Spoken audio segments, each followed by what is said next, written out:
Hello and welcome, ladies and gentlemen, to the NXTGEN Racing Touring Car Championship Season 2 pre-season warm-up event. That's right, ladies and gentlemen, we are only a week away from going racing once again in the NXTCC, and with our drivers so eager to go racing, and indeed plenty of you at home so eager to see the racing action kick off once again after an absolutely brilliant, nail-biting season finale, and indeed a fantastic inaugural season for the NXTCC, how could we deny Satan our drivers' appetites and indeed preventing you from being able to see some racing action early other than for running a pre-season event? This warm-up event, of course, whilst it will not contribute to the points or indeed the scores over the course of the series, it is going to be a round of 3 races tonight, which enable our drivers to lay down some major markers and potentially try to intimidate their rivals or get a gauge of who their rivals are as they get ready to go racing when the curtain comes up in a week's time. But as we get ready to go racing for tonight, let's take you through our scheduled times in Greenwich Mean Time. That's GMT Alternative Universal Coordinated Time. They are as follows. We will be going into our qualifying session a little bit earlier than scheduled in just under 9 minutes time. That'll be at 8:20 this evening. Unfortunately, a little bit of confusion around the scheduling for the qualifying session. It's been scheduled 10 minutes earlier than planned, so I apologise for that. But also on top of that, once we go through qualifying, it'll be 20 minutes of qualifying where our drivers will have every opportunity to make the way out onto the circuit, seen behind us here at the Castle Donington circuit, or more commonly known as Donington Park Grand Prix. And as our drivers look to set their best possible laps, that will set them up for race number 1, which will be the first of our 3 sprint races this evening, kicking off at approximately 20 to 9 tonight, and that'll be 14 laps of racing. We've got to try to get a brief breather and then go racing once again at approximately 9:10 this evening for race number 2. Another sprint of 14 laps, and then we'll take another brief breather before returning for our 3rd and final race of the evening, and that'll be at approximately 20 to 10 if everything proceeds as planned, and that'll be 14 laps of racing all the way to the finish. In the commentary booth, you have myself, Paul TX141 Walsh, also known as Brit of the Spit, depending on what media you follow me on, and I'm pleased to say I am back and going to be covering all of your racing action over the entirety of the NXTCC Season 2, and all the racing action will be broadcasted live throughout on 3 media platforms for your viewing pleasure. Firstly, if you are a YouTube user, you can go to youtube.com and search for NXTGEN Racing and tune in there. Alternatively, if you're more of a Facebook user, you can go to facebook.com/groups and look for NXTGEN Racing. Or last but not least, if you're more of a Twitch person, you can always go to twitch.tv/TX141 and tune in there. And if you're not subscribed to any of the free channels and you do want to stay track of all the racing action that occurs over the course of the season, then we do recommend you subscribe today to make sure you do not miss out when we kick off in a week's time. But as we get ready to go racing here, and our drivers right now are getting themselves all set up in this final practice warm-up session, we do look to our circuit for tonight. It is, of course, none other than the Donington Park Grand Prix circuit, located in Leicestershire, in England, in the United Kingdom. This circuit, consisting of 12 corners, is a staple of major motorsporting calendars. Indeed, it has previously featured racing in the likes of Formula 1, and nowadays it does feature races from British GT. And this circuit is a major change with its variety of corners, its major sweeping gradient changes, and also some rather stern and strict braking zones. We are drivers making their way onto the circuit and charging down towards turn 1. As we can see from the circuit map provided us by simracingwiki.com, thank you to them as always. They'll make their way into the red gate right-hander of turn 1, late apex corner, which is deceptively late to brake into, and as our drivers make their way through the right-hander, they'll then head downhill through turns 2, 3 and into 4, charging through the crane of curves and into the old hairpin at turn 4. Do not be deceived, the old hairpin looks very gentle there on the circuit map, but I can tell you it's a very tricky corner and where we're going to be seeing plenty of offs, there's no doubt about that. Survive the run through the old hairpin, they'll then make their way through the double left of Starkey's Bridge at turn 5, into the rise through turn 6 and break their way into McLean's Corner at turn 7 before going uphill into the blind apex braking zone that is Coppice at turn 8, and making their way through Coppice, they'll then head down the back straight into the S's of turns 9 and 10. This is where the circuit's variants diverge, where the national circuit would see our drivers make their way straight back onto the start-finish straight via a reduced chicane, whereas the S's chicane that our drivers will make their way on through, we'll see them head all the way down to the full course variant, heading down towards the Melbourne hairpin at turn number 11, perhaps arguably the slowest corner on the circuit as they go hard on the anchors and look to try and get as close as possible to the apex before powering out and charging uphill slightly into Goddard's Corner at turn number 12 to do it all again after back-to-back hairpins. But as our drivers get ready to go racing, also this is an opportunity for you to get a feel for what the new rule set will be for this season, and let's take you through it. Well, we start off with the common rules that we saw from Season 1, which is this is a fixed setup series. Our drivers shall be running a defined setup as defined by the iRacing pre-available setups, and of course iRacing, the premier sim racing platform, available only on PC, which we host this series on, and our drivers will only be able to tweak the brake balance of the car in terms of how much braking force goes to the front brakes versus the rear brakes, but everything else otherwise stays the same on the car, and that makes it all about the driver maximising the performance of their chosen car, whether it be the Honda Civic Type R, the Hyundai Elantra, the Hyundai Veloster, alternatively what is there, the Audi RS3. As for driver classes are currently provisional and shall be finalised after round 3, and we'll take you through the calendar right at the end to show you how many rounds and whatnot comes in between. But with the fact that the classes are going to be provisional all the way up to almost the mid-season point, that means if you see a driver in the Pro or the Pro-Am class tonight, because we have 2 classes, the Pros typically being faster than the Pro-Ams and therefore the Premier class, whereas the Pro-Ams may be the secondary class, but by no means least great performers, we could see some drivers get promoted or demoted based on their performance performances in the opening 3 rounds, and indeed, after tonight we may see some promotions and demotions as well.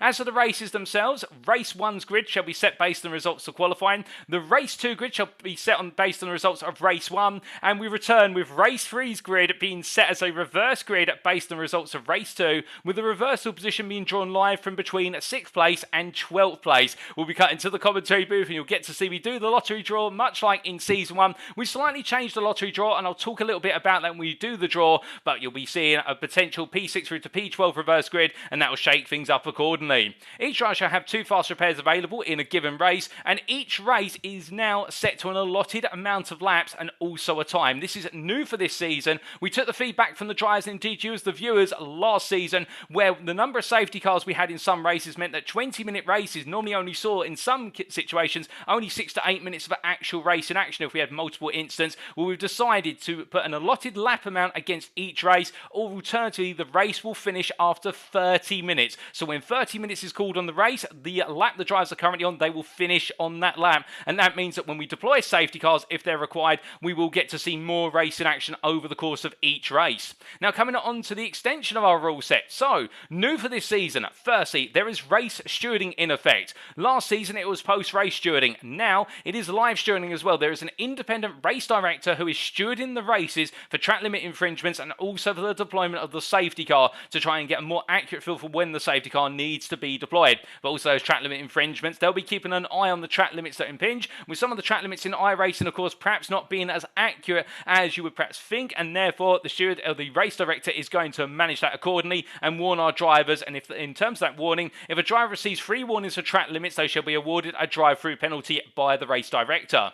Drive-through penalties must be served within 3 laps. Racing incidents shall be reviewed post-round. And in terms of success ballast, this is new for this season as well. Well, we can't quite replicate the touring car success ballast that we saw before the introduction of the hybrid touring era, but we're trying to get as close as possible to it. And success ballast in this series shall be applied to each car manufacturer, so whether it be the Honda Civic Type R, the Hyundai Elantra, the Hyundai Veloster, alternatively the Audi RS3, so manufacturing car technically, given that one manufacturer does have 2 cars in this series, but the success ballast shall be applied to each car manufacturer prior to each round based on the manufacturer standings as follows. Whichever manufacturer is leading going into the next round, so after round 1, if it's Honda leading per se, then it would mean that they get 75 kilograms in their car. So all Hondas out on circuit will carry an extra 75 kilograms. Second place, meanwhile, will carry an extra 50 kilograms. Third place, an extra 25 kilograms. And fourth place, and no extra weight. They'll be staying on their standard weight. Now, for tonight, how do we apply this? Well, we are going to be applying the success ballast after each race tonight. So you're going to see race number 2 will have success ballast applies to the cars, and in race number 3 we will, and we'll take you through the specifics of that when we transition into each of the races. But that's enough rules and regulations and everything in between, because qualifying is only a minute away. If that, we head back to our live pictures here, and indeed as our drivers make the way on around in this warm-up session for the warm-up event, we can see plenty of drivers parked in the pit lane, and well, absolutely fantastic to see so many drivers turning out today. We have had over 40 sign-ups, and we're expecting approximately 27 to 30 drivers to participate tonight, so it's going to be an absolutely ram-filled grid. And you'll remember in the season opener of Season 1, we had approximately 30 drivers. Eventually, it did wind down to a standard core group of about 16 to 21 drivers, depending on the round and the day. But here we are expecting in excess of 20 drivers on average as the season continues, if not more, upwards of 30. And we will definitely most likely be seeing in the season opener at least 40 cars taken to the circuit, which is going to be absolutely fantastic viewing for you guys and girls tuning in at home. And speaking of those of you tuning in, I hope you're all doing well as we say hello in the YouTube chat to Teamzilla Racing, who is cheering on Teamzilla Racing, of course, the official YouTube channel of Teamzilla Racing. And also we say hello to Katie Eames in the Facebook chat as we make our way then into qualifying. But as we do, well, how are drivers going to get on in the first qualifying session of the season? Let's find out. So as our drivers get ready to make their way out of the pit lane, then we can see already the frantic charge beginning. And 20 minutes, we have an extension of our qualifying sessions compared to how they were previously. But the thing with these 20-minute qualifying sessions, it sounds like a lot, and it is quite a lot of time in practice. But when you've got a large number of cars making their way onto the grid, this is where the complexity starts to begin, for the simple reason that you do not have that much room on circuit to be able to set your potential qualifying time. So that means qualifying becomes very tactical as well. You need to know exactly where to get out on circuit in order to buy yourself potential room, in order to be able to put in that ideal lap. Get it right and you may just end up on pole. Get it wrong, however, and if you've got pace to be on the front row, you may find yourself all the way down on the 5th or the 6th row simply because you didn't have the space to set an ideal lap up. Now, whilst our drivers are making their way around, of course, we are in pre-season mode, which means we are still making the final preparations and tweaks with regards to the show and also the race itself. So if we do have to make some slight tweaks to the broadcast between now and the end of today's show, and indeed between the end of today's show and when we go live in anger for the first time at the start of season 2 next week, you'll have to forgive us there. But of course, we aim to make it all right on the night, but little tidbits do come up every so often, and therefore we are correcting those as rapidly as possible. But as our drivers head on around, we do see here one of our drivers in the form of Jamie Dory, of course, our reigning champion in the pro class after season 1, making his way on through, down and around, and getting himself set up to go racing very shortly with this qualifying session, as we just update a little bit of driver information in the background. But as he makes his way into the final corner, we ride on board here with Jamie Dory to take us around for the first flying lap of this pre-season warm-up session. Making his way out of the final corner and down towards turn 1 here. Bringing the dashboard display up in the bottom right, you can see him making his way up into 5th gear before heading into red gate corner onto the brakes there, approximately 60 metres from corner apex down to the 2nd gear, and then as soon as he clears the apex, getting back on the power and making his way downhill through the Craner curves. Flat out here, but you can see already from the driver's perspective, it's entirely blind as he heads on down through 2 into Craner at 3, and as he gets ready to go onto the brakes into the old hairpin here, it's about trail braking in and then lifting off the brake, stamping on the throttle, powering over the curb and making your way back under Starkey's bridge. Through turn number 5 he goes in, nice, smooth and flying as he heads up the hill and in towards turns at 6 very shortly, and then he'll be breaking his way into McLean's at 7 as a little bit of a drift there on cold tyres. And of course these opening flying laps are our drives all about getting extra tyre temperature in as he makes his way up the hill into turn 8 at Coppice corner here, trail braking his way in 3rd gear and getting back on the power nice and early as he makes his way onto the back straight, and that's the first half of lap complete. Now he gets the breather as he builds his way up towards top gear in the run down towards the S's, looking to his right hand side for his brake marker there and braking at about 75 metres into 3rd gear, straight line between the 2 apexes there, making sure not to hit the bollards, and as he heads out of the S's now down towards Melbourne and into the first of the 2 back-to-back hairpins, a complete lap. You'll see there's no brake marker, he has to try and find one based on the scenery, but gets it hooked up quite nicely. It goes a little bit deep, understeer slightly under braking, but we can put that down to slightly cold brakes and front tyres, and as he makes his way out of Melbourne from 1st gear back up to 4th gear, getting ready to brake into the final corner of Goddard's, and as he heads to the left-hander here in 1st gear, once again downhill on the apex there, you've got to wait to get on the throttle, and as he crosses the line here, what's it going to be from Jamie Dory to set our first lap of this qualifying session as he knows he's on camera there, flashing his lights, and we can see that it's a 39.306. Well, we have seen 37s already here today in the initial practice session, so we are expecting some faster lap times to come on in, but of course our drivers just getting themselves up to temperature right now behind the car. And of course the thing for our drivers here in this pre-season warm-up event, they have effectively chosen their cars, or if they haven't chosen them already, this is their last real opportunity to pick their car. And for our drivers, that means now they've really got to be certain that the machinery they're taking to the tarmac tonight is the car for them, because once we get underway, car swaps will come with a major penalty in terms of the championship points. Now, speaking of a major penalty, we look here to Mikey Doble, who really was perhaps the fastest driver on the grid over a single lap, or indeed an overall race in season 1, and the pro driver unfortunately not able to make all of the season. But it was a big what if question. If Doble had been able to make the entirety of the season, could it have been him standing on the top step instead of Jamie Dory? It would have been very close between the 2 teammates, but the way it played out in the end, it was Jamie Dory who took the crown, and to be fair, a deserved crown. Nothing can be taken from him. but the runner-up in the Pro class last season. We look to him here, and it is, of course, Gavin Garner from Verano Motorsport in the Audi RS3, and Verano Motorsport entering 2 teams this season, as we see Gardner making his way on down towards the S's here, lifting off. It's a bit of a traffic jam medley as they all make the way on down, and Gardner right now heading into the S's here and looking to get himself nice and comfortable as he rolls his way on through. And the thing for him, of course, is he doesn't want to get caught in the traffic. And I think behind him, unless I'm mistaken, that is Chris Daines, indeed one of the big senior members of Verano Motorsport. Chris Daines, lovely chap, of course, running around this season, not in the Audi RS3. He switched away from the Audi of Season 1. He's decided to go to the Honda Civic Type R here, deciding to make a bit of a mix-up compared to his teammate Gardner, who's decided to say, with old and true, tried and tested Audi RS3, and will this switch make a difference for Chris Daines? Now, you could say that changing to another car perhaps just gives you that opportunity to see what another car can bring to the table for you, but Daines really committing to this switch to the Honda, whereas Gardner's decided to go back with what he knows best. And as they make the way into turn 1, the pair of them here, it's Chris Daines who will lead Gardner on around, and both of them looking to set qualifying times. But as they come roaring on through, let's not also forget John Higgins here, and well, as we see the number 14 HSR driver in the Hyundai Veloster, and HSR coming back this season as they were in Season 1, albeit whilst they were all Hyundai Elantras last season, now they're switching up their cars, and this will definitely potentially see a switch up in their runner form, because the big challenge for Verano Motorsport in Season 1, well, not Verano Motorsport, my apologies, HSR in Season 1, was the challenge they had with the Hyundai Elantra. They seemed to find that at certain circuits it worked incredibly well, whereas at other circuits they just could not get the car to work. The car had the pace perhaps, but they couldn't extract the pace they wanted from the car, and that was what undermined their championship campaign, although we did see some fantastic results, and particularly none less so from John Higgins Jr. with that absolute knockout hat-trick of wins at the Knock Hill circuit midway through the season when we returned after the mid-season break, and it was Higgins Jr. who was really on point and on form. And in fact, as we look to Higgins Jr. here making his way across the timeline, well, is he able to improve? No, it does not look as though he does this time, although he does in fact, as it comes through a little bit delayed there, a 37.716, only 900ths faster than Jamie Doyle, but 900ths or 100th, every bit of time matters as he takes provisional pole here, but still we have 13 minutes to go.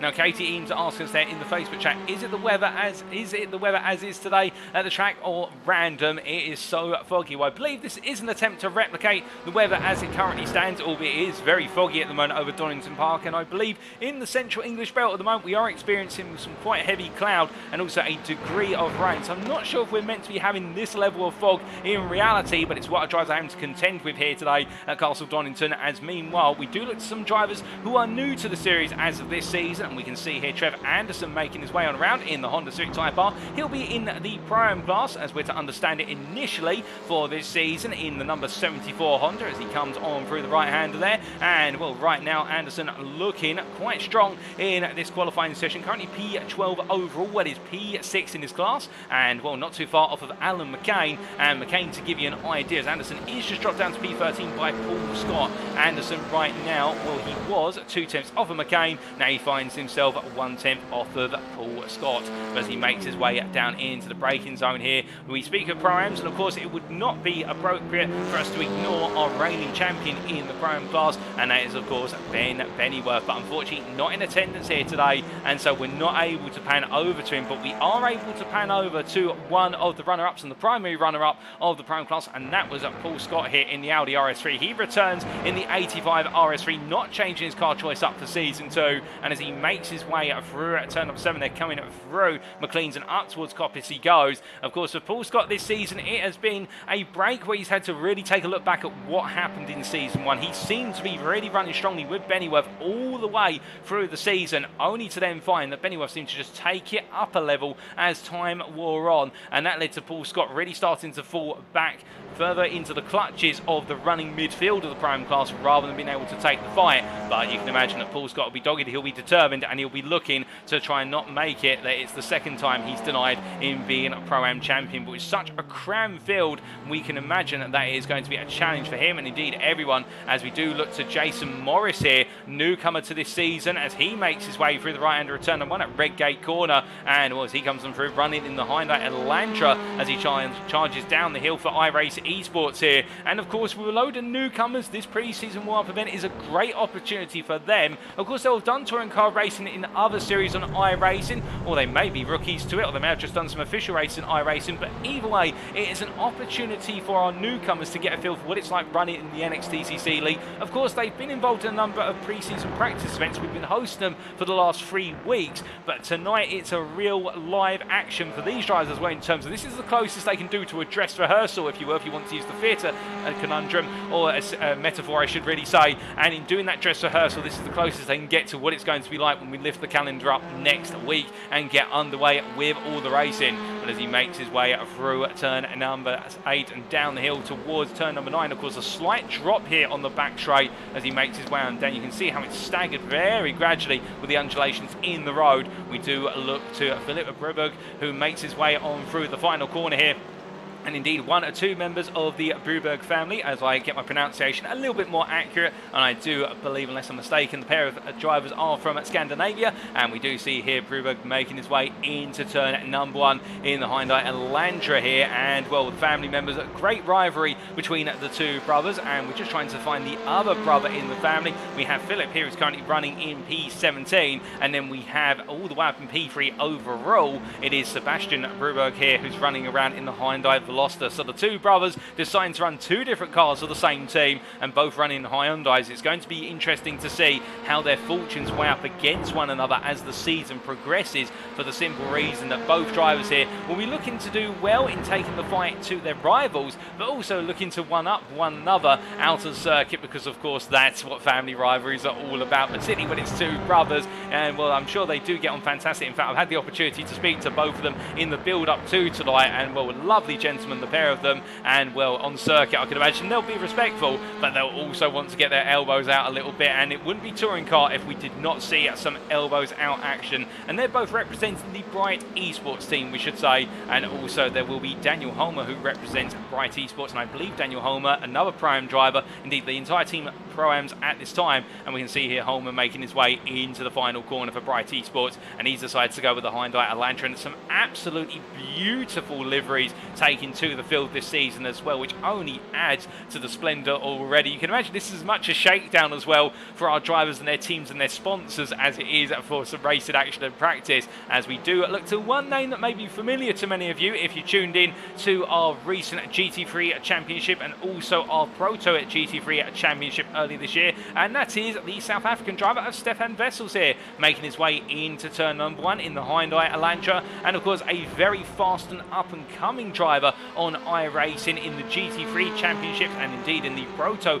GT3, where he's racing in the AM LMP2 class, and now he's taking his craft to the TCR racing machines, the touring car racing machines, as he makes his way on through the old hairpin. And what can he do in the wonderful South Korean machine? We'll have to wait and see.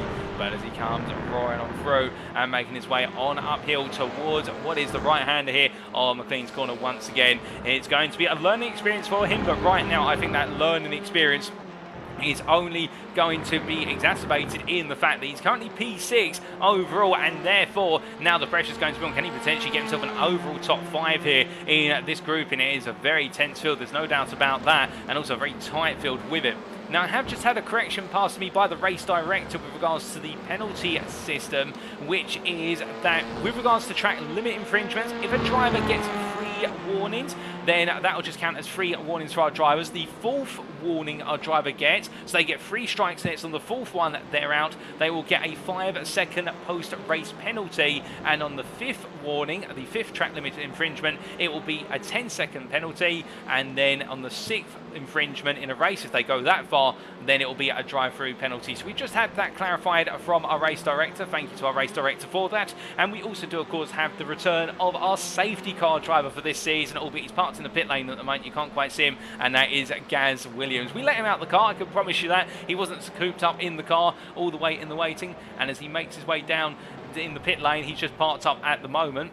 But as we do see here, Matt Emmons making his way into the final corner here. Matt Emmons deciding to run for Renault Motorsport this season, and as he makes his way out of the final corner in the Audi RS3, heading all the way down towards turn number 1. And as he makes his way into the braking zone here, if you do wonder every so often, ladies and gentlemen, why we may go a little bit silent or appear a little bit distracted with regards to the commentary, we are also listening to the race director's live feed with regards to potential safety cars and whatnot. Now, as we get the season underway, I'm certain that those interruptions or anything may not be noticeable, but if you do notice any tonight, we are just adjusting to that live feed that's coming in. You can't hear it. We've made sure to mute it for the stream, so that way you guys and girls do not get any over or cross chat from the race director's side, also from the commentary side. But just keep that in mind that we are also receiving a live feed in our ear as well, as we see Emmons there drifting his way through McLean's corner, and well, they're not quite being able to catch the car in terms of keeping it on the tarmac, but catching it in terms of keeping it pointed in a straight line and rally crossing his way back onto the circuit, although he's going to go wide there through Coppice to avoid infringing any potential drivers' laps that are coming up behind. As he makes his way back onto the circuit now, looking forward to seeing how the Verano Motorsport driver gets on in the Audi RS3 machine. Of course, switching to the Audi this season, and therefore it is going to be a task which is going to be uphill as he brings his way back onto circuit. But we also do see here Bram G. Clays, who makes his way on down towards what is a Melbourne hairpin here into the braking zone. He goes, and well, Clays, a lovely chap, had the opportunity to catch up with him in the build-up for tonight, and I can tell you he was absolutely excited to go into this pre-season warm-up session, and even more excited when we did inform all of our drivers that it would be broadcasted as well. So for Clays, he's absolutely jumping up and down, I think, in that car in terms of the fact making his way on around and not quite going under full race conditions yet in anger, but looking forward to seeing what he's able to do tonight. And he's currently P16 overall, P8 in the Pro class, our lowest placed pro in terms of those who've set qualifying laps so far, but that's not necessarily an indication of how the evening's going to go for him, for the simple reason that he's got plenty of time in the races and he's still got a few minutes to go. In fact, just shy of 3.5 minutes to go before he comes to the end of his qualifying session. As we speak of qualifying laps, we do look to a driver who's about to head on to another qualifying lap, and well, that is John Higgins Jr. in the Hyundai Veloster. And let's ride on board here with the HSR driver as he takes us around for another flying lap in a machine which is a bit of an all-rounder as he heads down towards turn number 1. Bringing the car over to the left-hand side here and up to 5th gear and getting ready to brake into red gate corner and coming all the way down to 2nd gear and very aggressive on the brakes there, interestingly enough. Of course, now the tyres on the brakes are up to temperature compared to the reference lap we got from Dory earlier. So now you're going to really see this lap in anger, if you will, where the car's at its maximum potential, as we see Higgins Jr. making his way down through Craner, absolutely flying on through and then drifting his way there through the old hairpin, and that is where the brake bias is so far towards the rear of the car that the rear is actually coming loose and sliding under braking as he comes off the brakes. That effect is only compounded as he makes his way now up into the right-hander, going through McLean's and up towards Coppice. But so far, a very smooth lap, rotation-filled lap as he heads up to the blind apex of Coppice here, braking down to 2nd gear, turns in nice and early, gets on about a short shift to 3rd there, interestingly enough, and I think they're trying to use the short shift to stabilise the car and put full throttle in immediately so he can abuse 3rd gear. Very snappy gearbox in this Veloster as he makes his way down into the S's here, braking out about 75 metres there, not as confident on the brakes. Oh goodness me, that's a little bit of a cut. That may be an invalidated lap, although I think 2 wheels were still just in the white lines. And as he makes his way down to the braking zone here for what is the Melbourne hairpin, he's going to commit to lap here as he comes on through the right hand of 1st gear, but goes a bit deep, just pushing it a bit too hard. 2 wheels out onto the grass, and you can see there Higgins Jr. not too happy with that, and it is going to be an aborted lap. It was a flyer in the first half. He was absolutely on form, but the latter half of this lap has fallen away, and as he crosses the line here, well, I don't think it's going to be a sizable improvement. He's going to stay P5 overall, P4 in the Pro class currently, as he makes his way on down towards turn number 1 once again. But as we look from Higgins Jr., let's introduce a couple more drivers who are new to the series as of tonight, including Elwyn Sykes here, who will be racing for one of the CSA teams as he makes his way out to the final corner. I do believe he's racing for CSA as he makes his way on through, and indeed I have confirmation it's CSA Team 3 as number 25 driver heads on through their Coppice and makes his way down towards the S's. We also do have a new arrival of Jonathan Collins. In fact, was he a new arrival or was he there right towards the end of what was season 1? I think in fact he is a new arrival, and I know why now. I'm mistaking him with Andrew Holmes, and I don't know why I'm making that mistake, but of course Andrew Holmes, absolute flyer in what was the the Hyundai Elantra, and we look forward to seeing how Collins can get an, albeit P26 overall at the moment, P18 in the Pro-Am class, so I think still just trying to find the flow and the rhythm in the Elantra, and it can be quite a tricky car if you're not used to its driving style as he makes his way out of the final corner. And we also do have newcomer Daniel Weston, who is in the pit lane, and we can also see making his way around Paul Scott there. But in terms of other newcomers, we saw a little bit of Jason Morris earlier, and well, we talked a bit about Alan McCain, and here is Alan McCain making his way up towards Coppice Bend in the iRace Esports Hyundai Elantra here, and that British flag carved into the rear quarter panel of the car. Beautiful to see the lovely livery, and as I said it before, and I'll say it again, the liveries we are seeing this season are an absolutely stellar group, as we see one McCain making his way down towards S's right now, and as he comes on through the chicane, keeps it nice and flying as he makes his way up towards the penultimate corner. Can he nail it under the brake in here as he heads into the right hand? Oh, it looks as though he's got this hooked up quite nicely as he tries to compose the car. Comes on out very smoothly as well, and smooth laps are normally a sign of good ones as he makes his way now up towards what is the final corner. Onto the brakes he goes one more time here, and can he improve McCain? Well, it's not been an improving lap so far. It's been close to his personal best. It's all going to come down to this final subsector, and as he crosses the line, P8 is where he started lap, and he will stay in P8 when he finishes the lap. He does not improve from P8 overall or P3 in the class, but still be happy with that. What about Michael Lees here? Well, we see at least making his way on down. I believe he has already completed his qualifying, and that is going to be a P6 for him in the Hyundai Veloster, and he'll be very pleased with that. There's no doubt about it in the 55 car as he races for Excite Racing this season, and as he comes up towards what is Starkey's there, we look to Adam McNally, another Excite Racing, someone we haven't introduced, a newcomer as well in the Honda Civic Type R.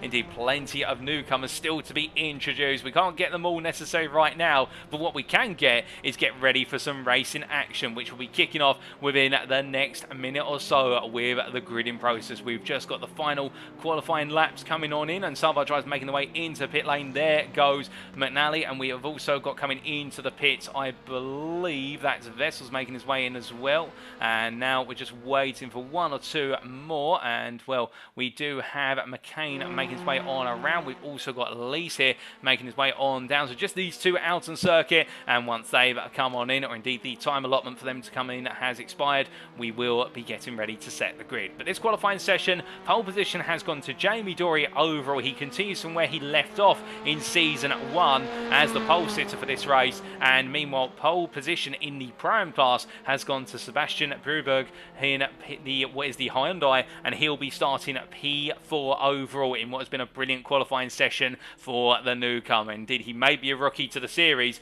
but he's by no means a rookie to the car he's chosen, that is for certain. But still a very foggy day here at Donington, and that is only going to limit the amount of vision our drivers have as we now transition over to the grid. So as our drivers make their way to the grid, this is how they line up for the first race of today. It is Jamie Dory who takes overall pole position and pro pole position with a 137.328. Joined on the front row by old rival and friend Chris Daines from Verano Motorsport EU. They line up together, and we've seen them on the front row multiple times together, and which one of them get the run into turn 1. Behind on row number 2, we have NXTGEN Racing Orange's Mikey Doble, joined by Sebastian Bruberg, and we can see that the bright esports driver, your Pro-Am pole sitter. John Higgins Jr. from HSR lines up P5, joined by Michael Lees, P6 from Excite Racing, and it's Adam Delmont from Excite Racing who starts off row 4, joined by Alan McCain for iRace Esports. We then have behind them Stefan Vessels and Adam McNally. They start off row 5 with 9th and 10th, and then behind them on row number 6 we have Bright Esports' Daniel Holmer, joined by Gavin Gardner from Verano Motorsport UK. Then on row number 7, we have Simtech Racing's Bram G. Clays, joined by John Higgins, or John Higgins Sr. from HSR, and it's Jason Morris and Lee Horner on row number 8. Liam Silkstone and Trev Anderson on row number 9, followed up by Philip Bruberg and Nigel Stock from Crest Autosport with Apex Tracks. Returning once again, they make up row number 10. P21, it's Mark Sykes with Paul Scott line up alongside, both of them for NXTGEN Racing Blue P22. Daniel Weston and Matt Emmons line up on the 12th row. Behind him on row number 13, it is the combination of Davide Favo and Jonathan Collins, and then behind Davide Favo, it will be his teammate from CSA Team 3, starting off the 14th row of Elwyn Sykes, the South African looking to have a good start to his season, and and then right towards the back we will have Sean Scudder line up P28 for what it is there while the CSA teams, his data's not been loaded yet, and then our final driver on the grid will be Joseph Doble from Doble Motorsport, who starts in effectively what is P29. But with the grid set, ladies and gentlemen, we now get ready to go racing for what is going to be 14 laps of racing here in race number 1 at Donington Park Grand Prix. Will we see sparks fly between Jamie Dory and Chris Daines in this warm-up race? Let's find out. It's 1 red light, 2 red lights, 3 red lights, 4 red lights, 5 red lights.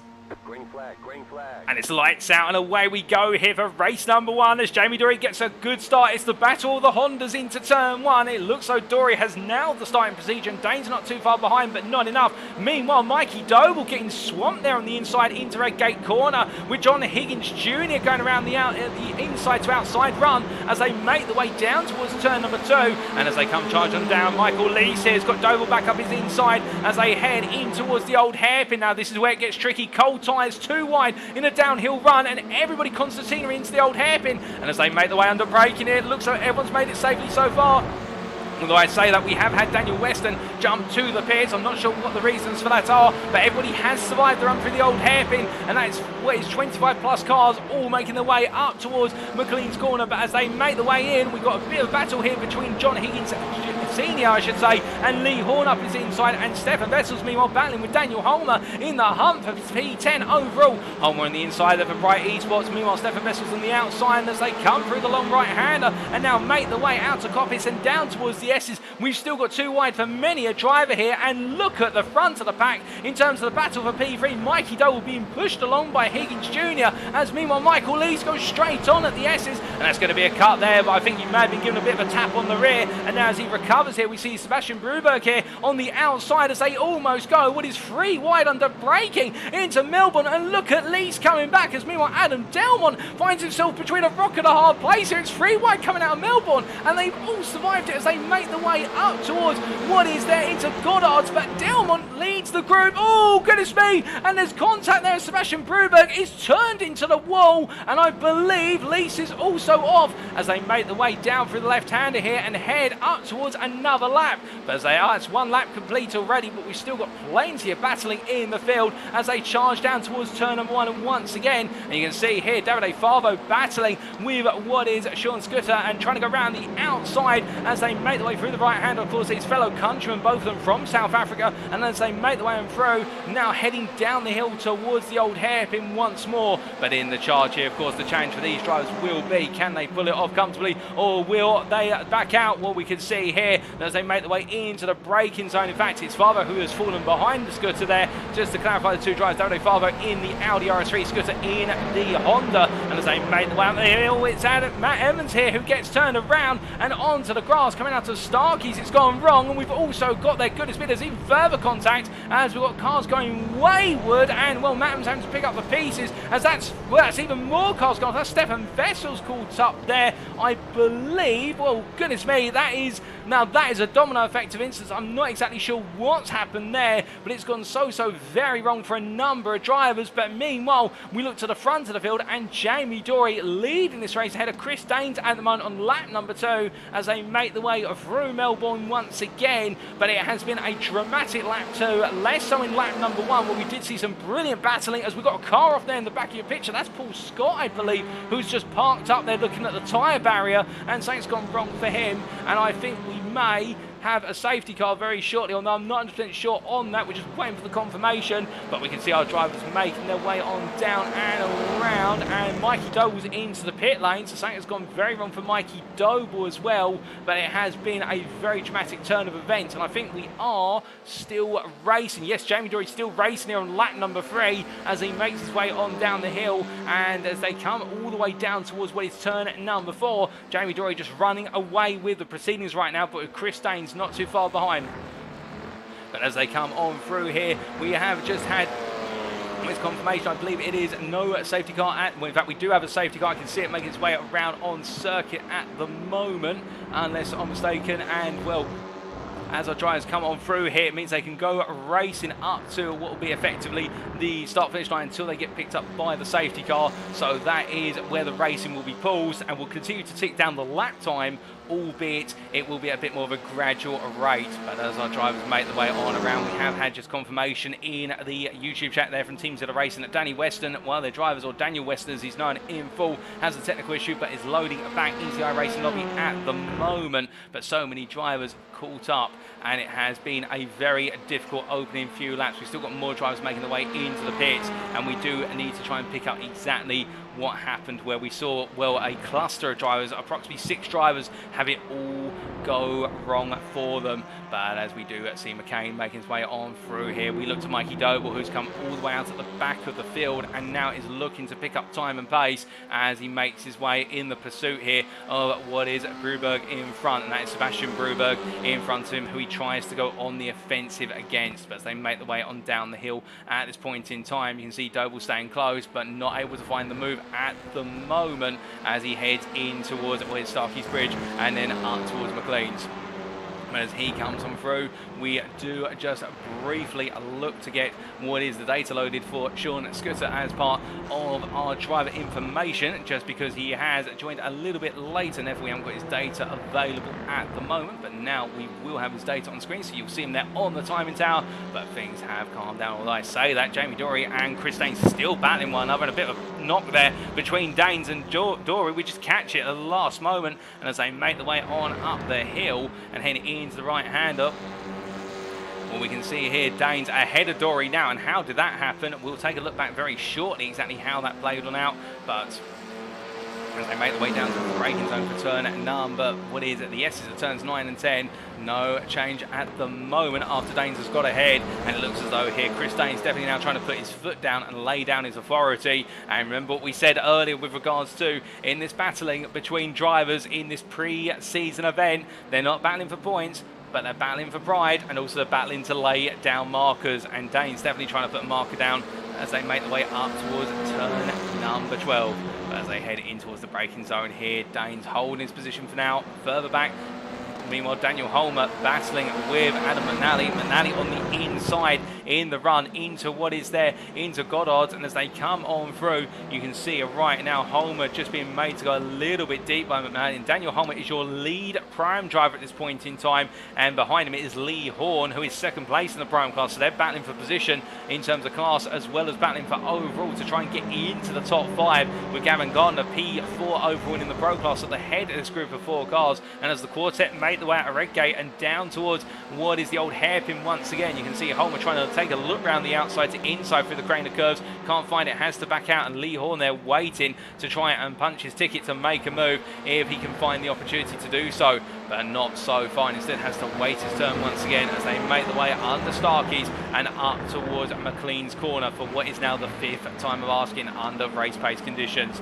But as they make the way on through the right hander here, both drivers pushing it to the minute limit, but Lee Horn falling back a little bit there, and I think just deciding to size things up as he makes his way through the right hander of Coppice and down towards the S's at turns 9 and 10.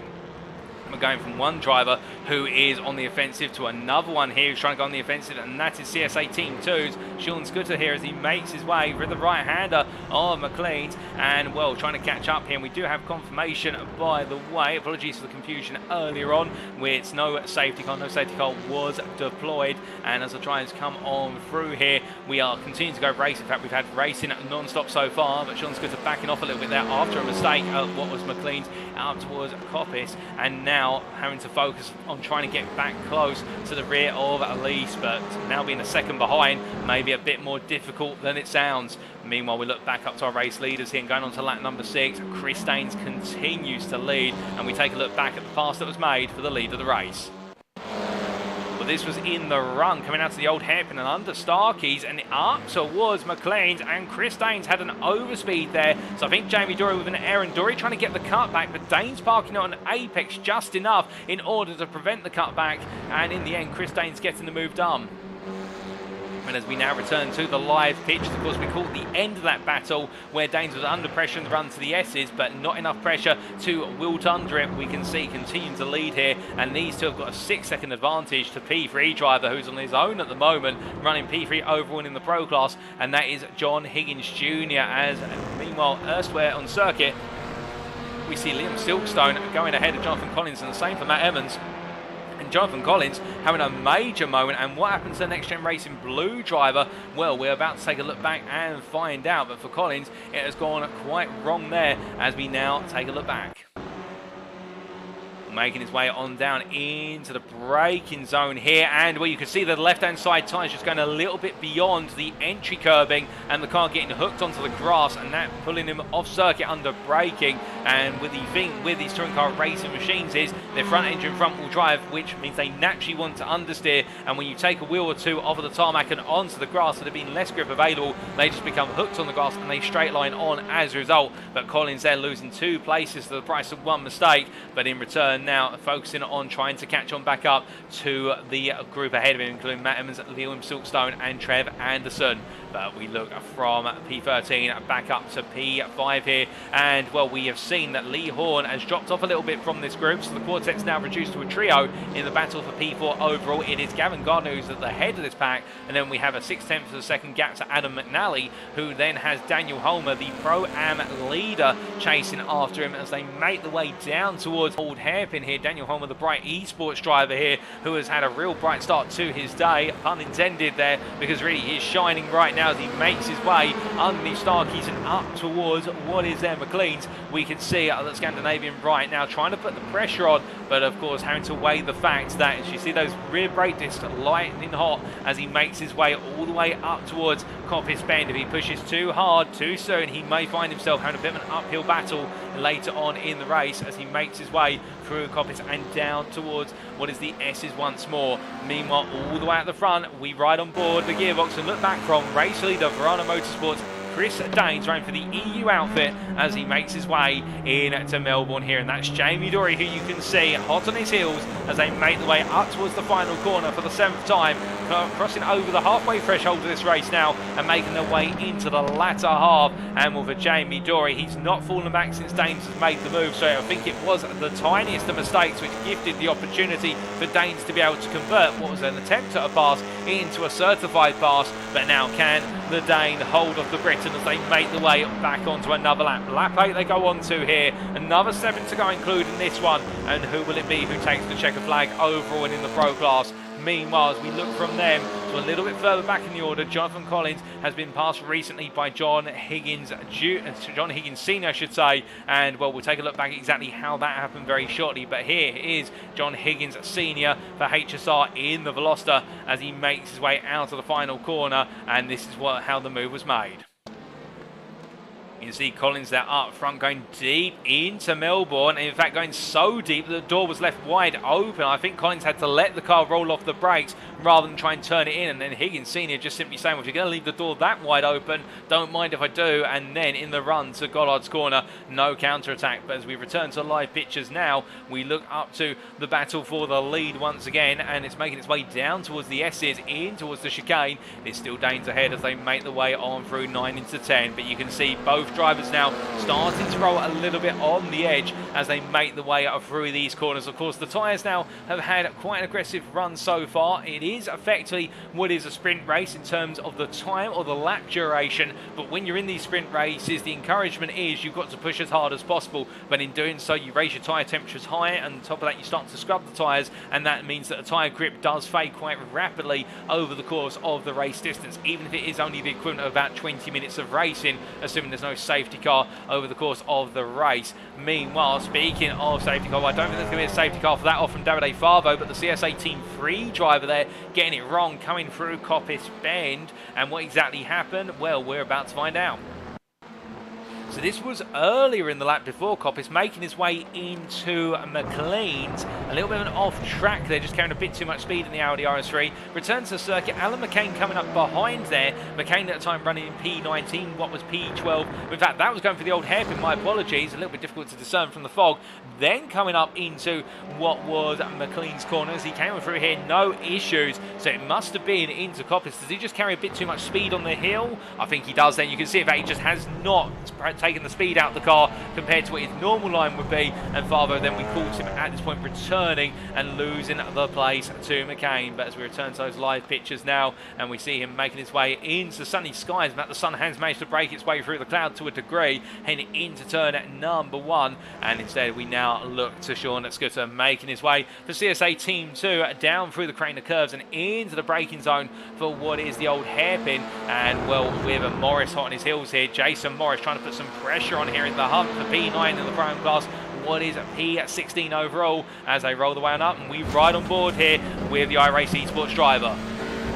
Coming through the right hander there, McLean, so you can see Scooter going deep, and Morris just having to take a little bit of evasive action in order to get the move done, and their cat-like reflexes for Morris has given him the opportunity to move up into P9 in class, P16 overall, as he makes his way on down towards the S's here on the back straight. Now some of you may be wondering at this point, how can we tell who's in the Pro class versus the Prime class? Well, you'll notice on the timing tower on the left hand side of your screen, indeed the driver information in the bottom left as well, and even in the battle box in the bottom right hand corner of your screen, drivers will have a coloured stripe against their name. If it's pinky purple, that means they are Pro-Am. Meanwhile, if it's a light green, it means they're Pro, and that's the way to differentiate there if you want to keep track of the classes and drivers as the racing goes on. But as we continue to see Jason Morris now breaking away from Scooter after that run coming out of McLean's and up towards Coppice, can Morris close down the 6.5 second gap to Jonathan Collins, who is the next driver up ahead. Meanwhile, we look from them to what is Daniel Holmer here, and Holmer now starting to make a bit of a break away for Bright Esports in terms of Adam Delmont. In fact, Adam Delmont has effectively been dropped, and Lee Horn has fallen behind Adam Delmont quite recently. But in this battle for being inside the top 5, Daniel Holmer, the only driver in this trio who's not inside the top 5, being P6 overall, but he is still the Pro-Am leader as he makes his way down the back straight. And the challenge for Holmer is, can he try and pick off McNally in the final few laps here as they come up through the S's? Well, to be fair to Excite Racing's McNally, he has been doing an absolutely superb job of making sure to manage the balancing act of chasing down Garen Gardner from Brano Motorsports in front, but also keeping Holmer at bay. And it can't be easy in that Honda, given the fact that he has got to constantly have one eye forward, one eye back, and also in a car which normally is not the strongest in terms of one lap pace. It is more of a race car, and the Honda Civic in Season 1 was the car that worked best over the longer duration of the race, where it was able to manage its tyres more effectively,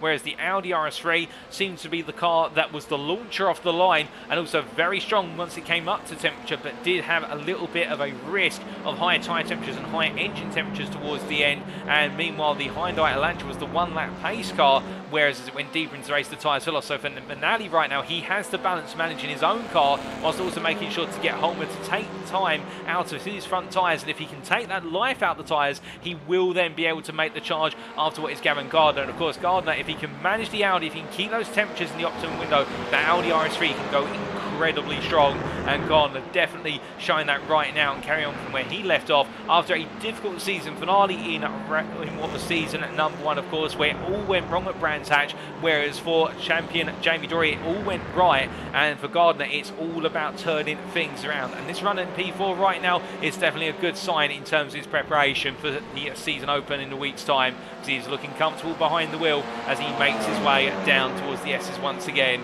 But as he comes charging on down, we look from Gavin Gardner to Matt Emmons here, who's on the hunt versus Liam Silkstone. Silkstone leading the pair as they make the way into Coppice Bend as they come through the right hander. We cut away for a brief moment. In fact, we have just had McNally have an off track, and Daniel Holmer's coming through, but Daniel Holmer has to go defensive here into Melbourne. And as he parks it up on the apex there, well, McNally was looking to come on back, and that's not what McNally wants, because now I think he may just struggle to find his way back past Holmer if he can't get through immediately, because Holmer, once he seems to be in a rhythm, seems very comfortable in being the hunter or the hunted. Regardless of whichever role he takes, he seems to be happy with the car as they make the way across the timeline and down towards turn number 1 once again. But as they come on through, we see in the rear of the picture Lee Horn just behind Adam Delmont, the Next Gen Racing yellow driver, chasing down the Excite Racing driver as they head into Redgate Corner. And as they come on through, you can see that Delmont taking a bit too much apex cover, in fact lifting the right rear wheel, cocking the wheel as we like to say in touring car, and as they make make the way down the hill through the crane of curves and up towards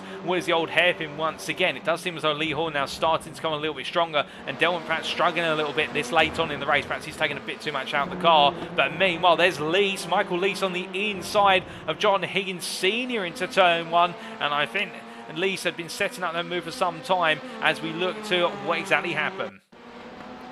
Well, as they ran the way down towards turn 1 here, Lease coming up from a little bit back on the inside there, and Higgins Sr. respects him coming and let him go once he got along the inside. And to be fair, I think Higgins Sr. was trying to look to get the run out of Redgate through Craner and down towards the old hairpin, but you can see Lease just absolutely flying as we return to live pictures. But he goes a bit wide there, and as he does, he has to catch the car as they make the way up towards what is Coppice Corner once again. And now Higgins Sr. back ahead as Lease has got it all to do again. He got it done once, but meanwhile, speaking of having it all to do, Liam Silkstone there, well, he's made sure that Emmons has nothing to do in terms of making the pass other than staying on the tarmac as the Excite Racing driver goes a little bit wide coming out of Coppice, and that's going to cost him significant time as we see. Meanwhile, Higgins Sr. here under pressure from Michael Lease as they make the way down towards Melbourne hairpin, but I don't think there's going to be enough pressure to force the move this time around. But meanwhile, as they come on through the right-hander of Melbourne here and head on through, in fact, it does look as though Silkstone really struggling now,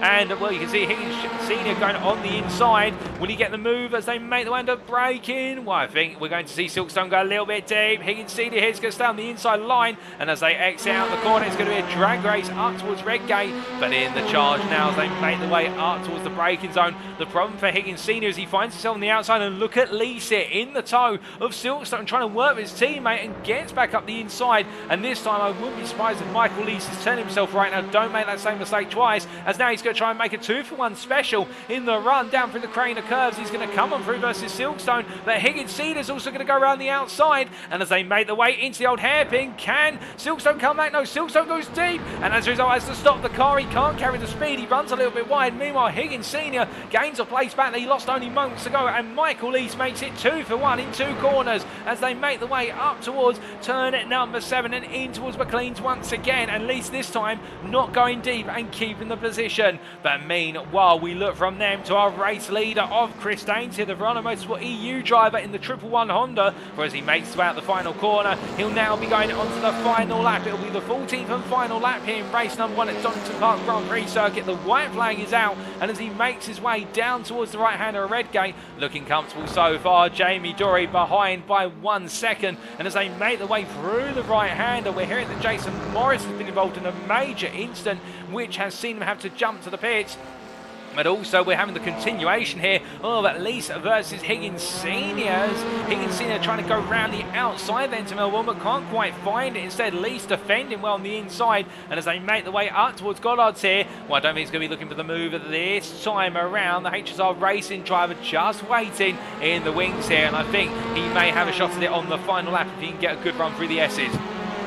As they make the way onto the final lap, we look to some drivers who are already onto that final lap and making their way to the halfway point of it. And this is Adam Delman, P7 overall, P6 in the Pro class. And look at Lee Horn here trying to find a way. He's going to be made to go around the outside in order to try and get that P7 overall. Delman defends here, and he digs in deep as they make the way out of McLean's and up towards what is Coppice Bend. But as they do, you can see Delman here really just not able to carry the speed he would like, and Lee Horn all over the back of him like a bad rash at the moment, trying to find a way to irritate him into a mistake. But as they come down towards the S's, we look from them. Well, we were wondering there if Lee Horn was going to go for the move. He does not in the end. He's not close enough. But meanwhile, speaking of not close enough, I don't think Jamie Dory is close enough to mount a counter-attack here versus Chris Danes right at the end. So as he comes out the final corner here, the checker flag will wait him. And as he crosses the line to complete lap 14 of 14, it is Chris Danes who takes the win overall and in the Pro class in race number 1 ahead of Jamie Dory P2.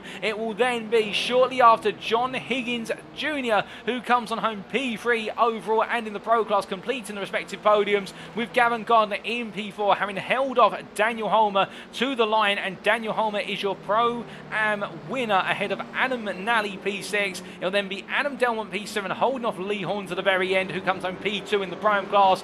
Graham G. Clays comes home at P9. A fantastic drive there from the Simtech Racing driver, with Trev Anderson there coming on home for JW Motorsport P10, P3 in the Pro-Am class, and he completes the overall top 10. Matt Emmons will then be P11 ahead of Michael Lee's P12, and two drivers who definitely had ups and downs in this race but ended on a positive, with John Higgins Senior P13 ahead of Liam Silkstone P14, and then it will be Alan McCain who comes on home to complete the overall top 15, with Jonathan Collins just behind him, and then it will be Davide Favo who crosses the line P17 in a difficult race for the CSA Team 3 driver, but I think still just making sure to find his feet in the Audi RS3, with Sean Scudder behind him for CSA Team 2 P18, then Sebastian Bruberg in P19. Shortly, I believe, he's battling to the line, in fact, so it's not over yet in the battle for P19. He's got Mikey Doble looking up his inside, and Doble's going to go for the move. At the final corner, there's contact between the two of them, and as they exit out, it's going to be a drag race here, and we know the Velocity's stronger in the gearbox,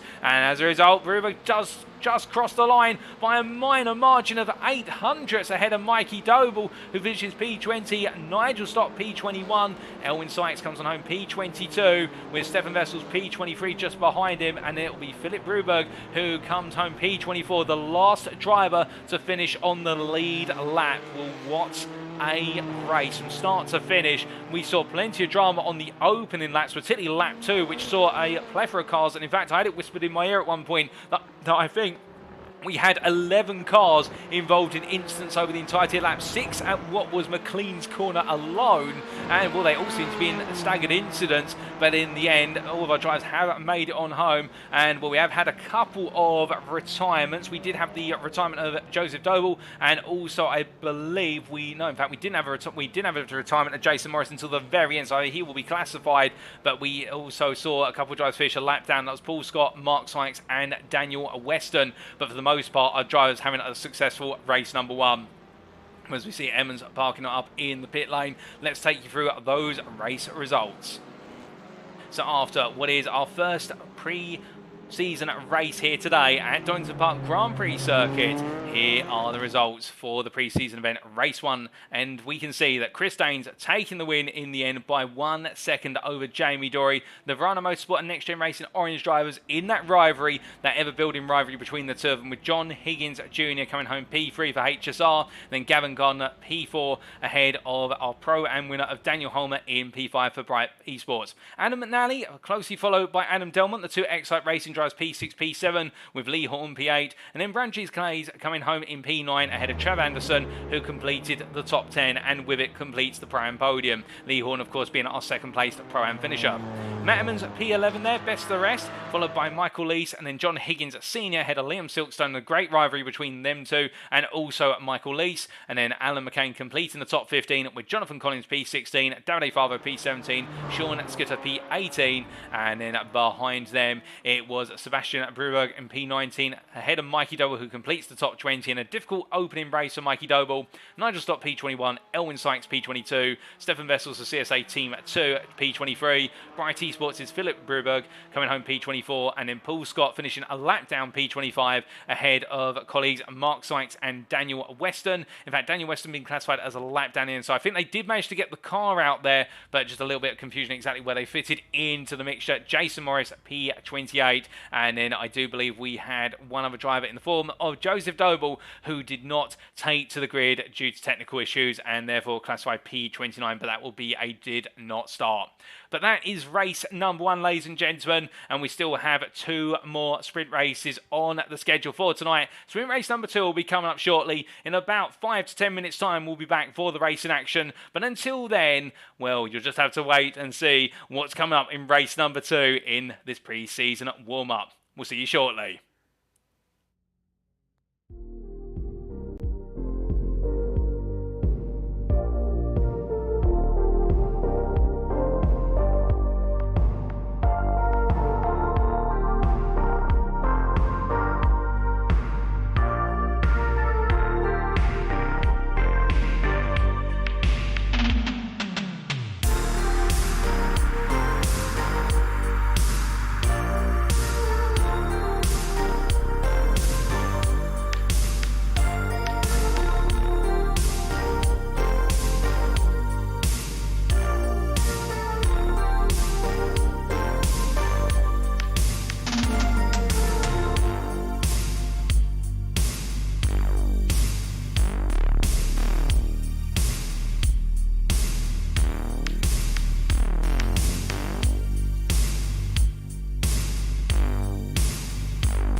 Alrighty, ladies and gentlemen, well, we are back then for the Next Gen Racing Touring Car Championship Season 2 pre-season warm-up event. And with race number 1 concluded, we are only moments away from going racing once again in sprint race number 2. Another 14-lap race, a little bit behind the scheduled time, running about 10 minutes behind at the moment. I can tell you one driver who's definitely not running behind in the proceedings, and that is Chris Daines, who was our winner overall in race number 1 and also in the pro class. And as he does very shortly join me in the commentary booth, Chris, as you join me from Verano Motorsport in the car at the moment, making your way down towards the old hairpin, a very strong race number 1. We saw the move you made on Jamie Dory, a sneaky move up the inside into McLean's corner. Just tell us, how's it feel to be back on winning form after a brief break from season 1? Car that I'm enjoying a lot more this season, so the Honda's a really nice car to drive and you can really get the best out of it. Unlike the Audi, for me, it didn't really suit me, so yeah, really enjoying it.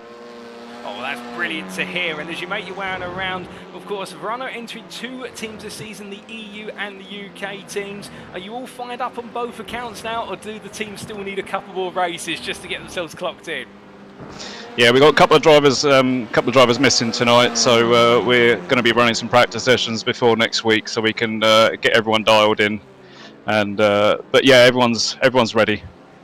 Oh, that's brilliant to hear. Just before we do let you go, is it going to be back-to-back wins in race number 2? I don't know. Jamie was really strong in that race. He was he found some nos in the last few laps there, so I've got to keep my eye on him because he seemed to really turn up the heat in the last few laps there. So yeah, he made a mistake into the first few laps, which allowed me to get through, but then he really put the pressure on me. So I'm expecting him to take this one, but we'll see. I'll defend hard. Alrighty, Chris. Well, good luck in race number 2, and we'll see you at the checkered flag. Thanks a lot. See you later.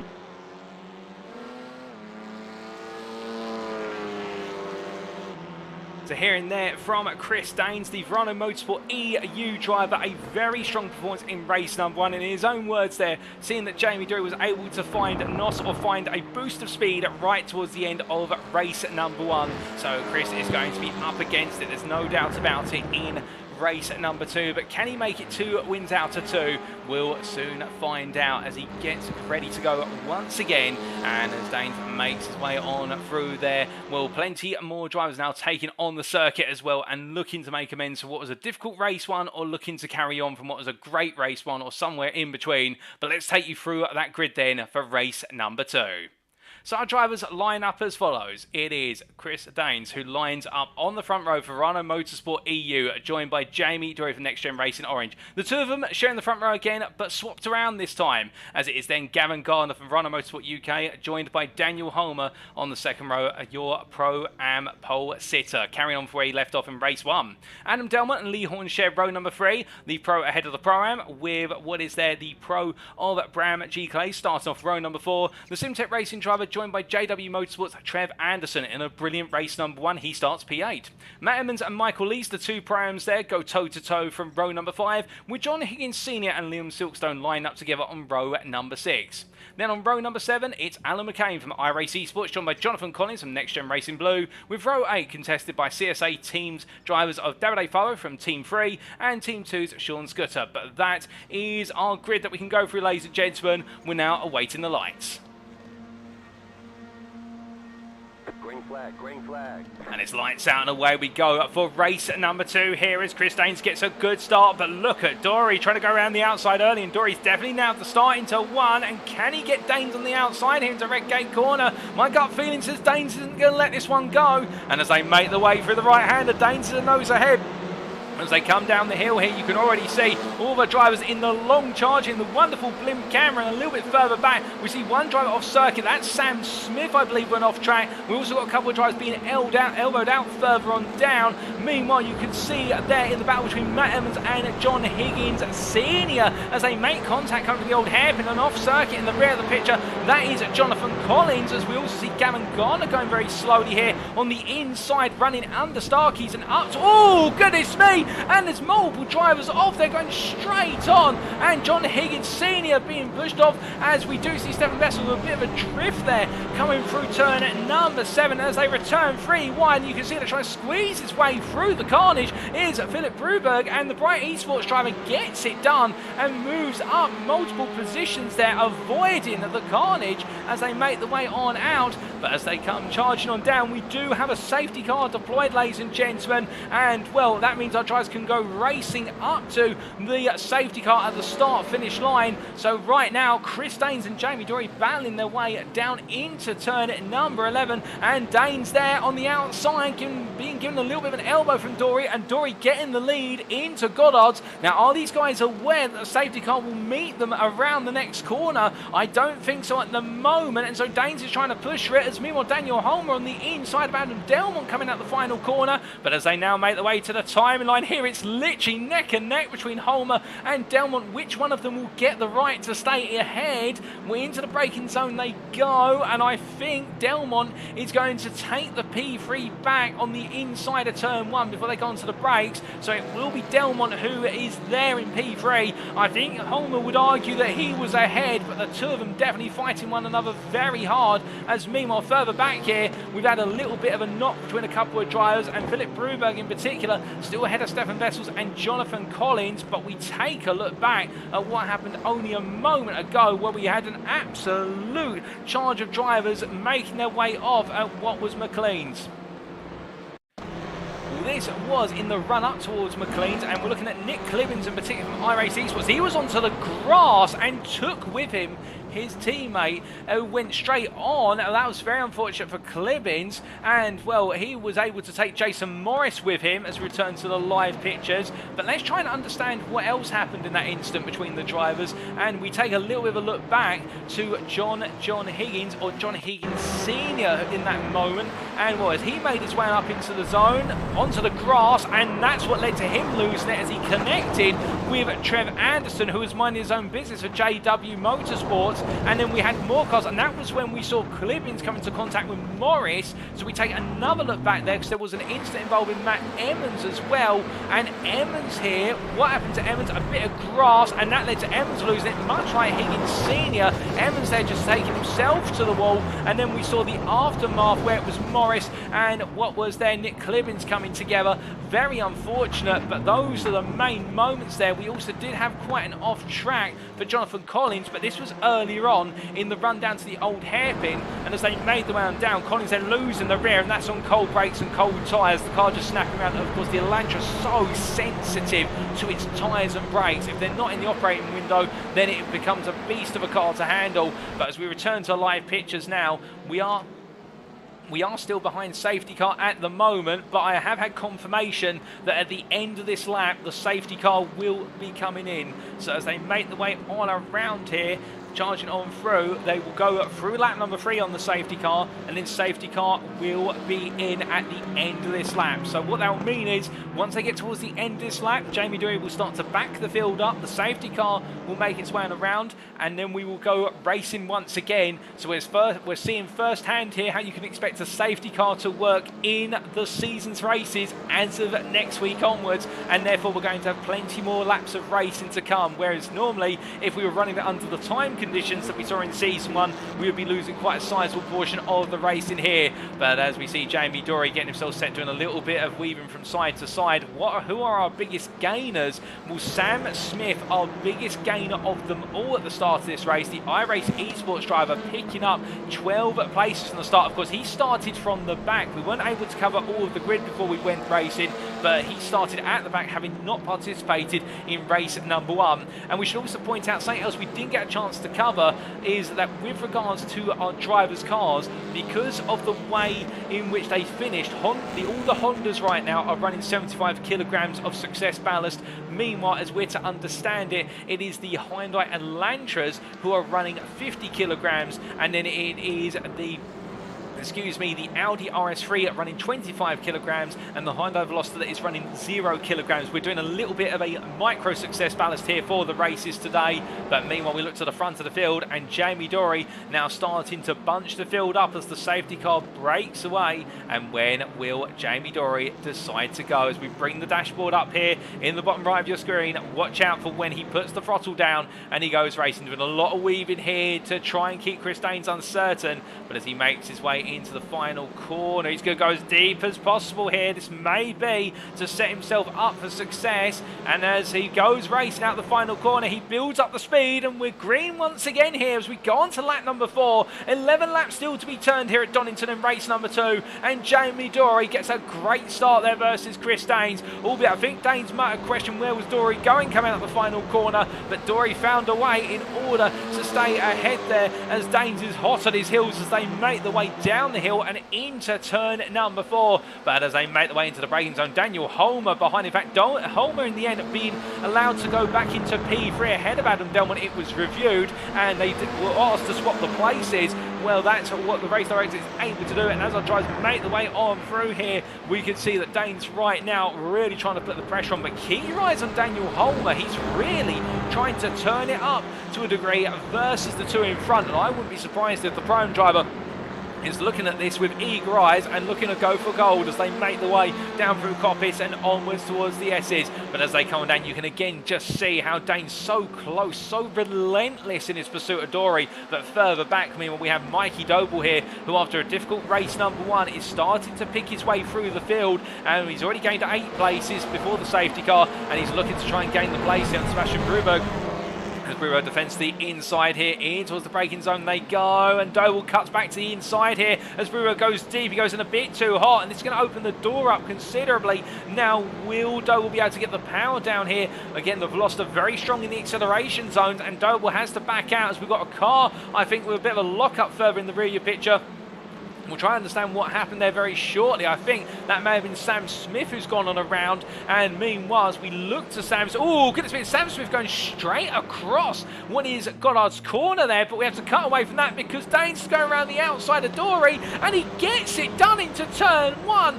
My goodness, well, Daines unrelenting, as we said earlier, and that pressure has now come to pass as they make the way down for the crane of curves, and Chris Daines absolutely going for it. Meanwhile, Adam Delmont here, well, Delmont, of course, having to lose the place to Holmer in a drag race to the safety car line before the safety car was deployed, and look at Holmer, Daniel Holmer, trying to get up the outside here into McLean's versus, oh, it's Dory, but now Adam Delmont looks at this and thinks, well, if you're going to leave the door open, then I don't mind if I come on through, do you? And as he makes his way up towards what is Coppice Bend here, Delmont on the inside, Holmer on the outside, and Adam Delmont is going to pick up the pieces here and nail it to the cross. He makes his way to the right-hander and now down towards the S as he goes, and that was a very advantageous piece of manoeuvring there for Adam Delmont to move up to P3. But as they make their way down towards the braking zone here for the S, as you can see that Holmer now has to keep one eye ahead and one eye behind, because the next driver behind is P2 in the prime class, and that is Excite Racing's Michael Lees. As we see, meanwhile, Mikey Doble there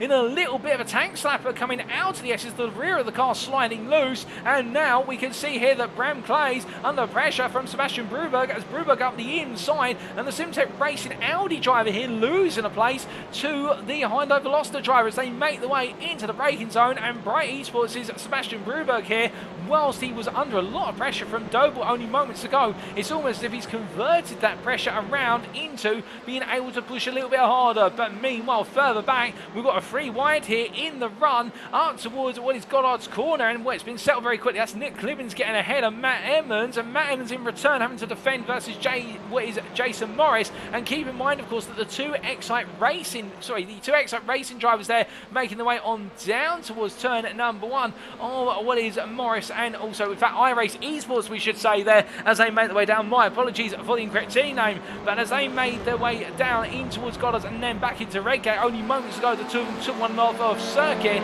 and now they're having to negotiate. The Verano Motorsport driver and Matt Emmons here as they make their way on through the crane of curves, but into the braking zone they go, and Morris here on the inside for P19, what is P12 in the prime class. He gets it done, and Emmons does not have a counter attack, as meanwhile meanwhile, Sam Smith looks at this for iRacing Esports as well, after being turned around earlier on at what was the Melbourne hairpin. That's why we saw a load of smoke in the rear of the picture, and he looks up the inside. That's very late on the brakes, but to be fair, he goes to it, but he goes a bit too deep, and Emmons cuts back there, and Emmons, to be fair, have a very smart piece of manoeuvring in order to not lose the place or any time as he makes his way through Coppice Bend. We may be losing a couple of places, but he's not losing that one anytime soon. He holds on to P20, but meanwhile we look up to Paul Scott here, who are battling with Stefan Vessels, and of course these two do not have too much experience battling one another. They were rivals within the LMP2 AM class back in the Proto GT3 Championship Season 1, but they were not too close on pace in that championship, where Vessels and Paul Walton were really the two big protagonists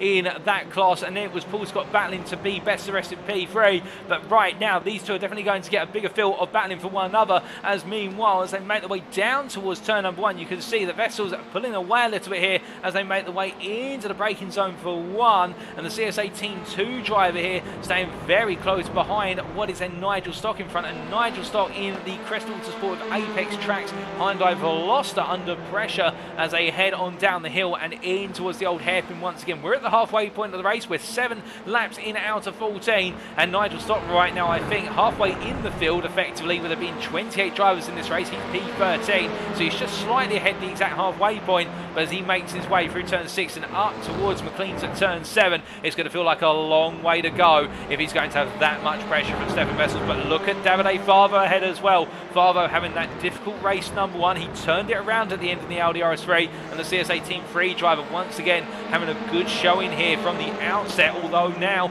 under pressure with Nigel Stock side by side with him in this battle for P12, P6 in the Prime class. And as they head the way down the back straight, you can see Vessels trying to pick which driver to position and hedge his bets behind, and Favo down the inside. There's a bit of contact between the two of them, and they both survive the chicane, and now they're going to make it 3 wide as a result as they head down towards the braking zone, and onto the brakes they go, and as they do, Vessels goes ahead of the pair, and Stefan Vessels goes as late as he dares on the brakes and moves up into P12. Nigel Stock there, who's been able to hold off Davide Favo, but in return he's lost 1 for the price of regaining 1. But look at Paul Scott here coming in like a missile from quite far back, and as he goes into Melbourne corner, and no, sorry, coming into Gollard's corner I should say, having already cleared Melbourne and getting a really good run out of the aforementioned penultimate hairpin. You can see here the Next Gen Racing blue driver now in a bit of a drag race in equal machinery as they go into turn number 1, and well, Favo's going to come back. He goes very late, and Paul Scott there doesn't let the door stay open. He shuts the door, and I think Favo may be feeling as though that the respect that he showed Scott was not repaid to him, but to be fair,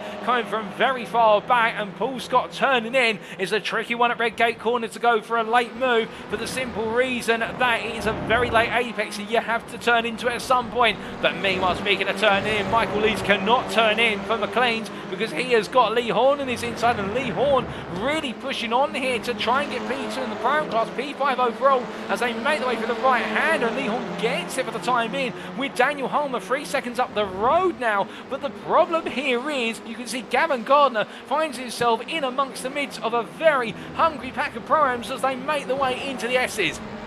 And as they make their way through the chicane here, I think Lees is going to be looking for the move very soon. He was literally riding the rear of Lee Horn through the chicane, and onto the brakes they go into Melbourne. And as they do, Lee Horn defends here. He tries to get it parked on the apex. He just about managed it. You could see the car almost drifting clear as he came out to the right-hander, but he got it nailed very well. And as they make their way on through and head down towards turn number 12, we can see here onto the brakes they go, and Lee Horn hooking it up very nicely as they now make the way on out. But Lees is trying to come back here in the run out of the final corner, and down towards turn number 1 they go, and Lees trying to go around the outside here, but Horn's going to block it as much as he can as they come on through. But look at Gavin Gardner, he's now got to try and pick the right driver to go behind and invest in terms of trying to find his way past this Brian battle as they make the way on down the hill. Side by side they charge, and as they come on down towards what is turn number 4, we can see their Lee Horn defending hard, and meanwhile Gavin Gardner,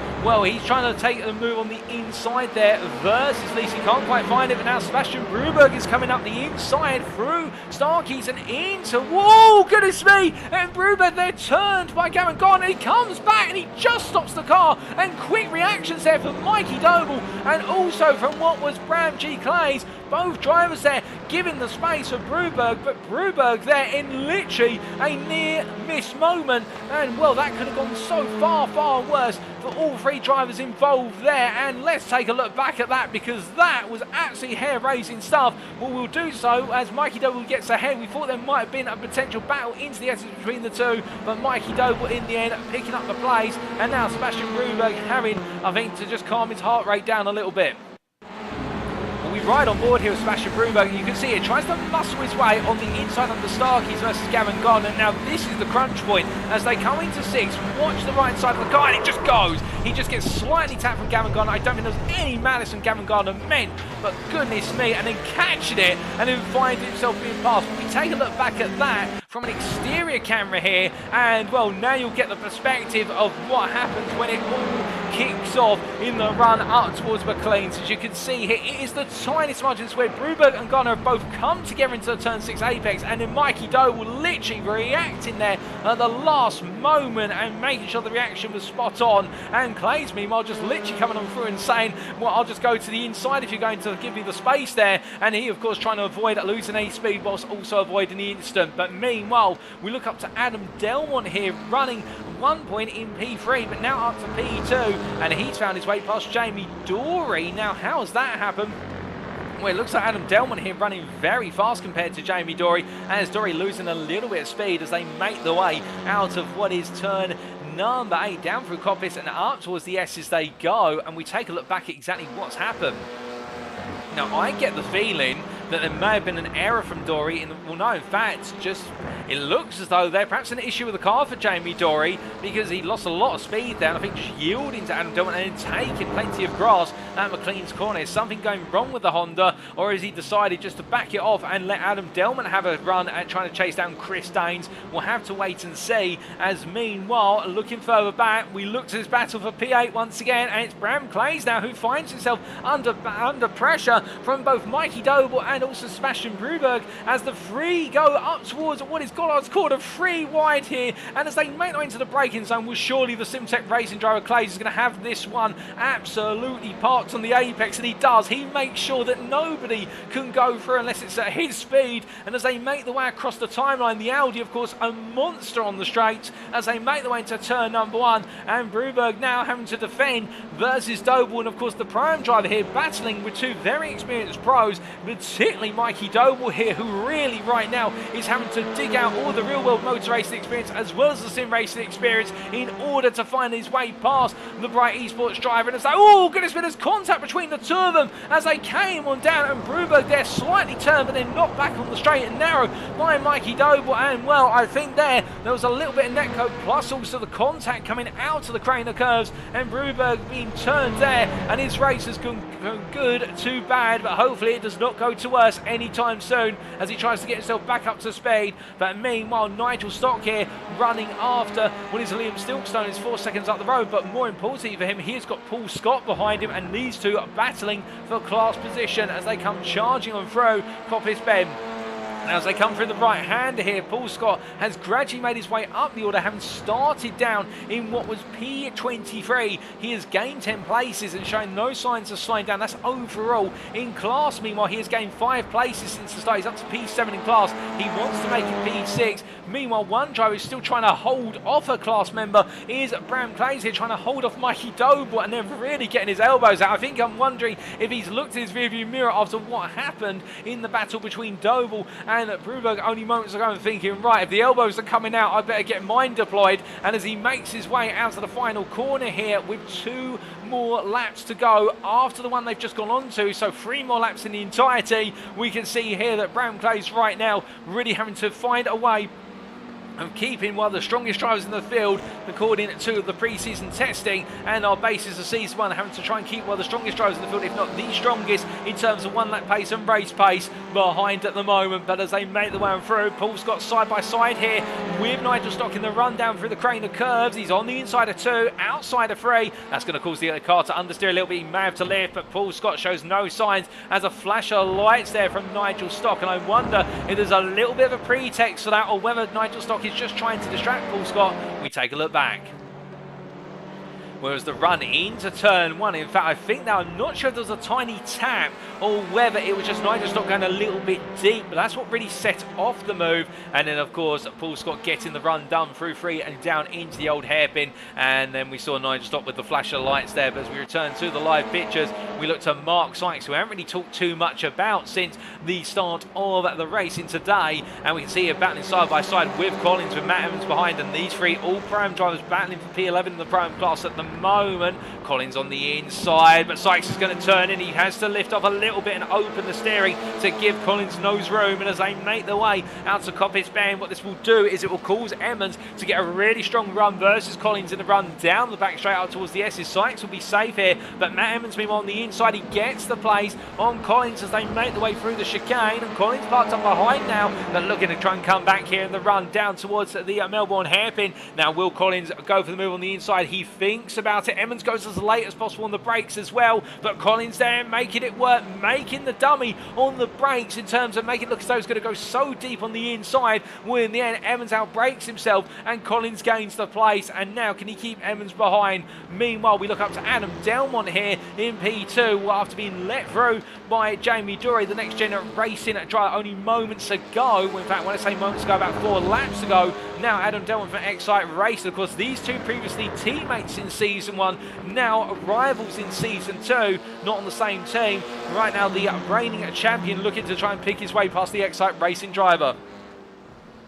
As they make the way on down the back straight here, you can see that Delmont defending hard, and really what this is going to do is give Chris Staines every opportunity to just gradually extract little bit by little more of a lead. And as they make the way up towards Melbourne corner here, we can see that Adam Delmont having to really dig in on the defence now, and that's the problem. When you start defending at Donington, your lap pace just completely starts to drop away, and so really now they are fighting for P2 to be best of the rest outside of the race winner. Meanwhile, speaking of battling here, we look to Stefan Vessels, who's trying to look to cut back on Clays as they make the way on through, but he finds it a little bit too early. Right idea, not the right execution, and the CSA Team 2 driver there having to back off so as not to gain time cutting across the apex of the Melbourne hairpin. And to be fair, Vessels, knowing where he got it wrong, really smart approach though to it, and I think Clays is going to be wary of that on the final lap, because the final lap is underway. And meanwhile, going on to that final lap, the battle for P2 continues between Jamie Dory and Adam Delmont, with Jamie Dory getting ahead there in the run out of Redgate down towards the old hairpin as they come through the aforementioned turn 4. But as they make their way through, Daniel Holmer gradually gaining on the pair. He gained 7/10 of a second that last lap. Holmer is flying right now with these two battling. Meanwhile, we are hearing that further down the order that Philip Bruberg has just dropped a bit down the order, and Sebastian Bruberg as well has been involved in an incident. What exactly happened to Sebastian Bruberg?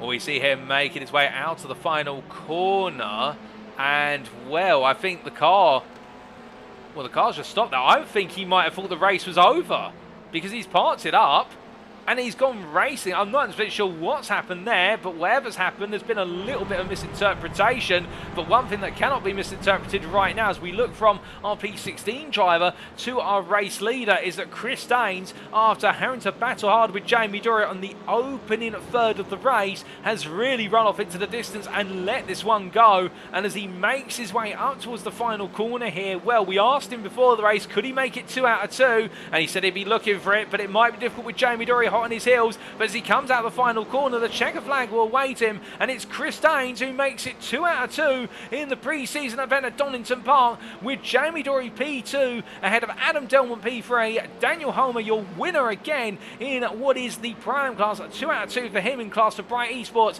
Then it'll be Lee Horn P5 ahead of Gavin Garner P6, Michael Leeds P7, and it'll be Mikey Doble, who's driven all the way out to P8 from P18 at the start. Bram Clays holds off Stefan Vessels for P9. Stefan Vessels completes the top 10 there, P10, and it'll be Paul Scott who crosses the line in P11 with Nigel Stott P12, and then it looks like Liam Silkstone here deciding to show off his capabilities in reverse gear for Excite Racing P13 ahead of Sam Smith P14, Philip Bruberg P15 ahead of brother Sebastian P16, and then it will be Mark Sykes P17 followed by Jonathan Collins P18, and it'll be Matt Evans P19, Jason Morris P20, and we've still got some more drivers to come, including Alan McCain P21 for iRace Esports, and it'll be Elwyn Sykes who crosses the line P22 here in what has been a relatively quiet race for the CSA Team 3 driver, but still a strong performance. And then it will be Sean Scudder, who shortly will be coming home in P23 in what has been a bit of a difficult race for the CSA Team 2 driver,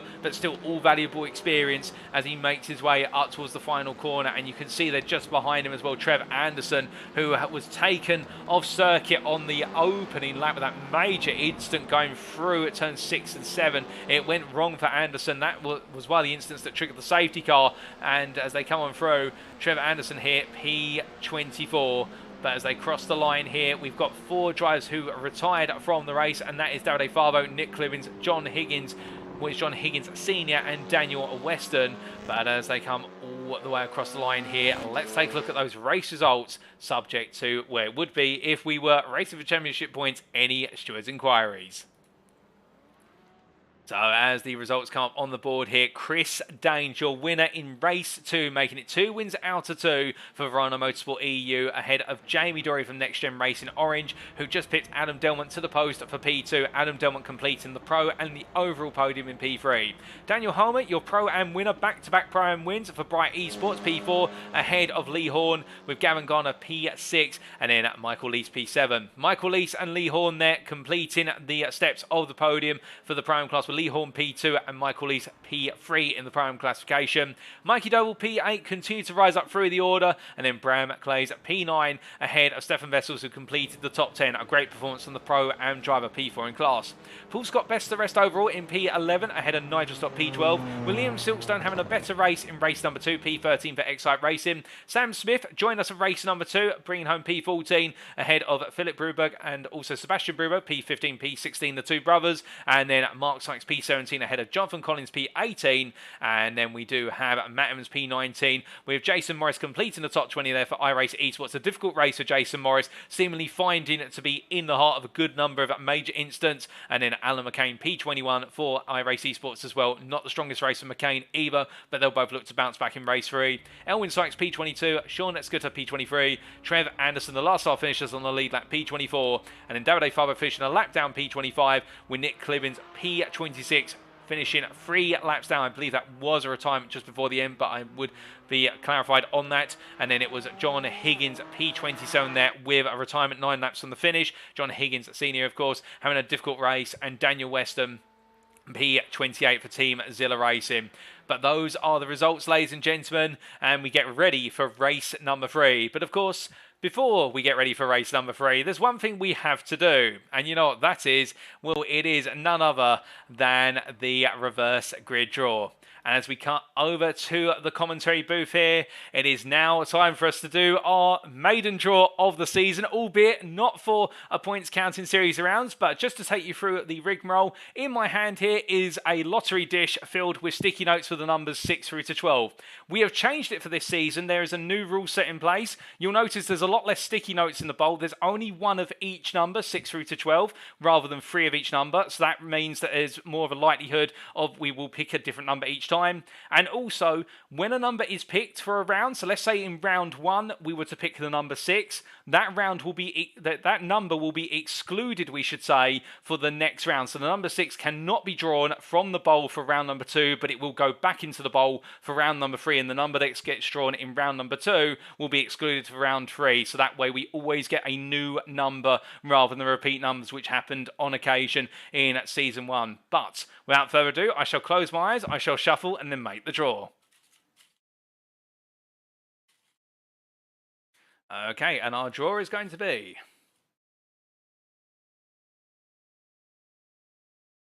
and our reverse grid number and reverse grid pole is number 9, and as you can see there, number 9, which means that in terms of the grid, it will be Bram Clays, who starts P1 for race number 3, joined on that front row by Mikey Doble. It's going to be a thriller into turn 1. The 2 pro drivers will go toe-to-toe. Who will come out on top? We'll find out all that and more in just under 10 minutes' time. We'll be back soon, ladies and gentlemen. Don't go anywhere. You won't want to miss race number 3.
Alrighty, ladies and gentlemen, we are back then for the build-up to race number 3 of the Next Gen Racing Touring Car Championship Season 2's pre-season warm-up event. Here today at Donington Park Racing Circuit, the Grand Prix variant, of course, with the full-length circuit, seeing our drivers attack it 3 times tonight, and what fantastic racing it has been so far in the United Kingdom. We have seen back-to-back winners in both classes. In the Pro class, it has been Chris Daines making it 2 out of 2, and in the Pro class it has been 2 out of 2 for Daniel Holmer. But now we have the partial reverse grid, and of course that partial reverse grid seeing the number 9 picked out of the Lottery Bowl, and Bram Clays taking pole position for the final race of tonight. But as we do continue to look on around, as our drivers making their way up to speed here, with approximately 4.5 minutes to go before we go racing one last time. Well, what are the big things that we've taken away from today? Well, so far we have seen at the tip of the spear in the Pro class, it has been the reignited rivalry of Chris Daines and Jamie Dory, with Adam Delmont not too far behind, and Mikey Doble lingering there in the rear to the middle of the field, but looking very fast and on race winning pace. In the Pro class, it seems Daniel Holmer is the man of the moment so far, but with the likes of Lee Horn not too far behind. Imagine for Daniel Holmer, he'll be needing to keep one step ahead of the field if he wants to maintain that advantage. And let's not count out the likes of Michael Lees from Excite Racing, nor indeed the likes of what is there a little bit further on down the order, but perhaps just having a night of difficulty, but not one to be counted out, the likes of Sebastian Bruberg, who has been looking very fast, much like his brother as well.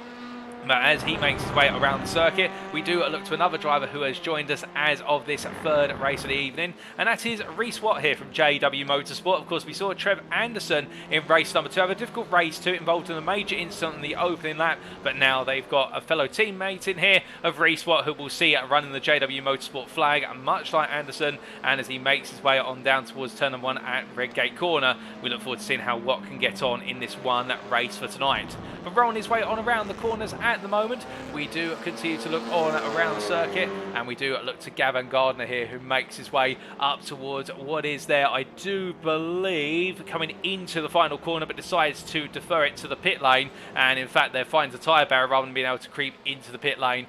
But in terms of whilst we are waiting to go racing here, we were hoping to catch Bram Clays to get his perspective on how he's feeling before he goes racing from pole position, but it doesn't look as though he's been able to join the lobby as of yet. We can't ride on board with him. But one driver who we will have an opportunity to grab and have a brief moment with, well, that'll be none other than what is Jamie Dory. And in fact, as we do just look to grab a little bit of Jamie Dory's time, and we do bring him in to the commentary booth, live on board from his car as he makes his way on around. And he just joins us now. Still having a little bit of difficulty in being able to get a feed from Jamie Dory's car. Apologies for that, ladies and gentlemen. Not quite able to get the feed from Jamie Dory's car, but we will find another way to do so in the near future. But instead, we will be hearing from one of our other drivers whilst we are waiting to get underway. And, well, that will be none other than, well, we're trying to catch Adam Delmont instead. I think Delmont is available from Excite Racing as he makes his way on down. And as Adam Delmont does join us in the commentary booth very briefly. Adam, we've just quickly borrowed you for a brief moment of your time, if that's okay. A great race number 2, chased after Jamie Dory and battling with him all the way to the finish in the hunt for second place. Looks like you're all fired up in the Excite Racing Honda. There, buddy. Yeah, good evening as well. How are you doing? You good? I'm all good, thank you, but less about me. I must admit, it's getting intense in this commentary booth following you guys all around, but it must be absolutely skyrocketing in the intensity down the circuit. Yeah, it definitely is, buddy. You know, close racing, close, hard racing. I feel a little bit like I'm struggling a bit, to be honest, so it feels even harder than normal. I don't feel quite comfortable, so I need to figure out what I'm doing, what I can change moving into this last race. Maybe try and get on a bit more on back of Danes and stuff. Well, we look forward to seeing how you get on in race number 3, but how are you feeling for the top 9 inverted grid? Of course, you're going to be starting towards the back of that group with Jamie Dory and Chris Daines right around you. Probably a bit of I'll aim for a bit of patience on cold tyres, but obviously if a gap opens up somewhere, you know me, mate, I will go for it. Alrighty, Adam. Well, with just a few seconds to go before you go racing, we'll leave you to it. But thank you for joining us, and good luck in race number 3. Cheers, buddy. Thank you.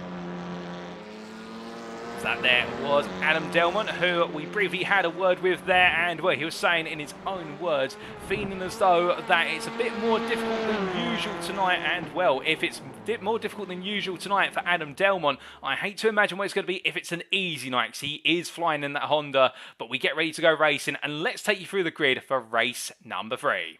So this is how they line up with the top 9 inversion. Bram McLeese starts on pole position for Simtech Racing, joined by Mikey Doble from NXTGEN Racing Orange. Then behind it is Michael Lees, your Pro-Am pole sitter, joined by Gavin Gardner in P4 in Ferrano Motorsport. Then on the third row we have Lee Horn and Daniel Holman, the 2 Pro-Am side by side once again, with Adam Delmont and Jamie Doria on the 4th row, and then Chris Staines line up P9 with the inversion there, our double race winner. Stefan Vessel starts P10 in a great starting position for him for CSA Team 2, with Paul Scott and Nigel Stock behind on row number 6. Row 7 goes to Sam Smith and Philip Bruberg, with Sebastian Bruberg and Mark Sykes line up on row number 8. Then Jonathan Collins and Matt Emmons, they're both with difficult race ones, better race 2s. They start on row number 9, with Jason Morris and Alan McCain making up row 10. And then we have Elwyn Sykes and Sean Scooter from South Africa, both line up together on row 11, with Trev Anderson and Davide Favo on row 12. And then behind they'll have Nick Clibbins and Daniel Weston. But we head down to the circuit, ladies and gentlemen. It is time for us to go racing. We don't have Bram Clays, but what we do have is Mikey Doble on that front row, and it's lights out, and away we go here for race number 3 as Mikey Doble falls to pole and looks to get a great start off the line in the run down towards turn number 1. But as he does, look at Michael Lees on the inside here. Can he get the move? I don't think he can, but what he can do is make sure that Homer and Horn are not able to get the move on him in return. Adam Delmont gets a great start versus Gavin Gardner off circuit there in the rear of the picture. That was Sam Smith going a little bit wide. In fact, coming across the front of a number of cars there, and that, oh goodness me, that is a three-way contact between Evans, Stock and Smith. But we must look to further up the road here as the battling continues, and Gavin Gardner finds himself in a 2x2 situation as Homer versus Horn as they come through the left-hander underneath Starkey's and up towards Wardy's McLean's, and Horn's going to try and hold it on the inside. Homer goes very deep on the brakes here around the outside. They emerge on the corner side by side, and Lee Horn holds on. But look at Delmont and Gardner here as well. Concertina in as they come through the right hander. Chris Daines also tries to get into the mix, can't find a way on through, and it really is tooth and nail fighting right now as Chris Daines has to back out in the run down towards the Essence for the first time of asking. But as they make their way up towards the braking zone here, you can see Adam Delmont definitely having to work it hard right now to find his way past Homer, but Homer goes wide, he goes deep and off the circuit as a result, and now this is going to open things up as we can see here. Stefan Vessels, and where on earth has Stefan Vessels come from? He's come from a long way back, he comes in very hot, and Chris Daines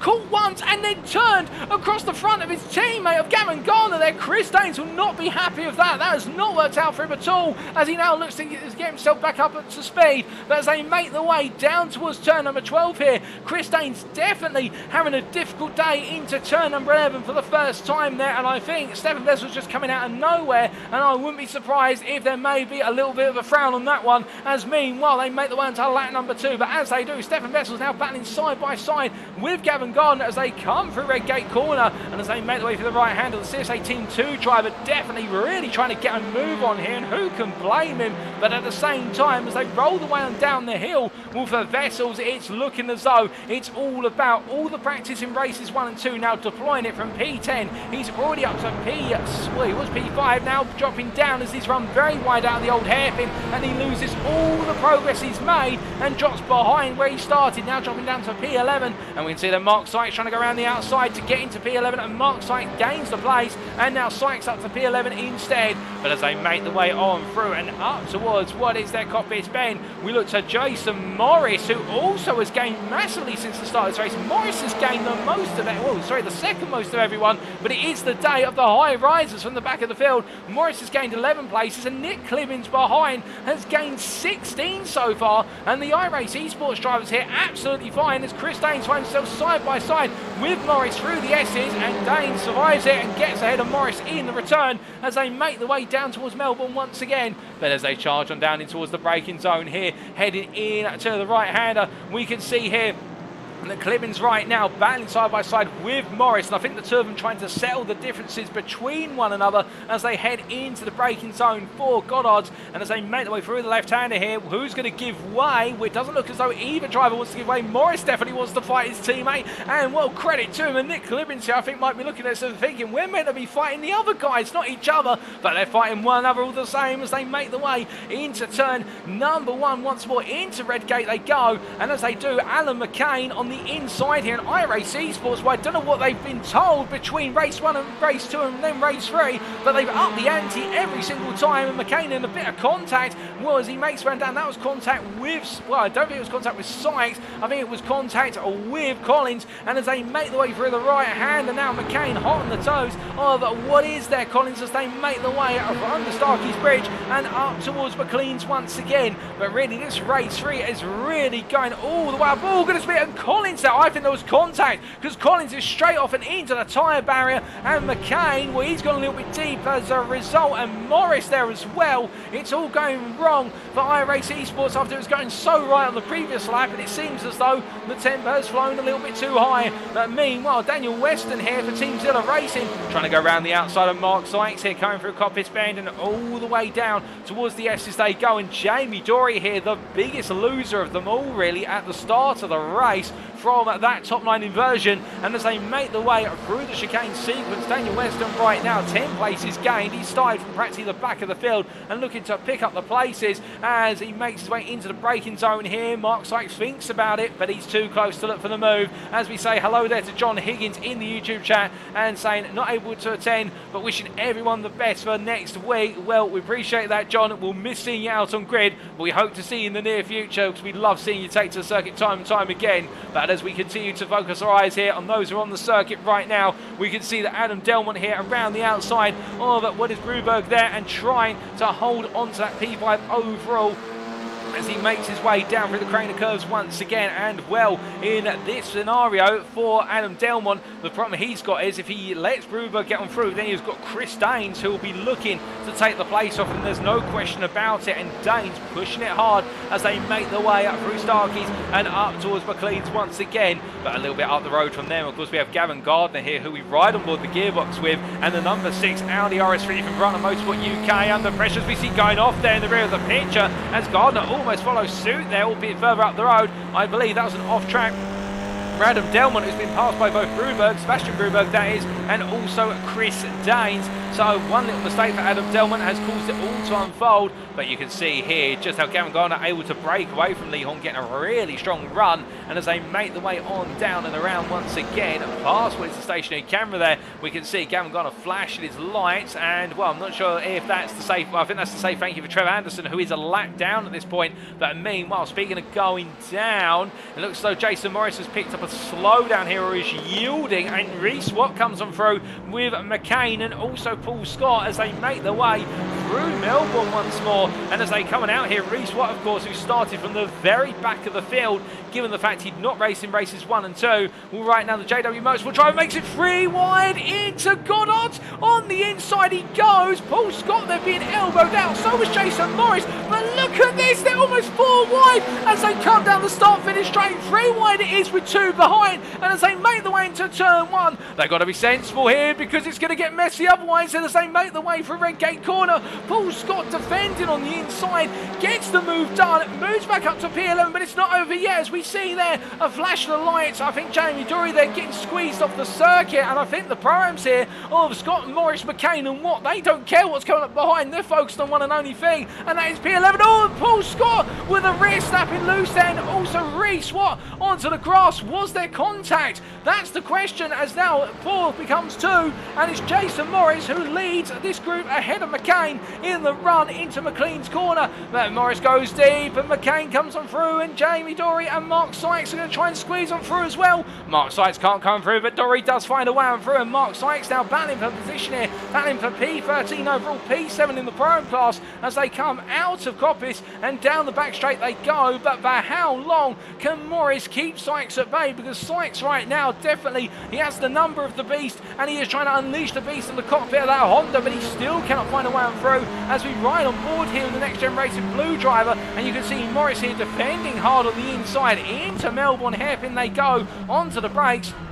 And Sykes there deciding to brake early, trying to set himself up the cutback, but Morris so confident with his braking potential there and defending it well. And as they make the way up towards what is Goddard's corner here, you can see Sykes still tucked in behind and just cannot seem to find a way to undermine the advantage that Morris has. But as they make the way on to lap number 6 here, there's still plenty of time to go. And of course, as we get deeper and deeper into this race, that's when tyre degradation really starts to have an effect. But meanwhile, speaking of having an effect, we're hearing that Daniel Holm has been involved in an incident of some description, and we take a look back.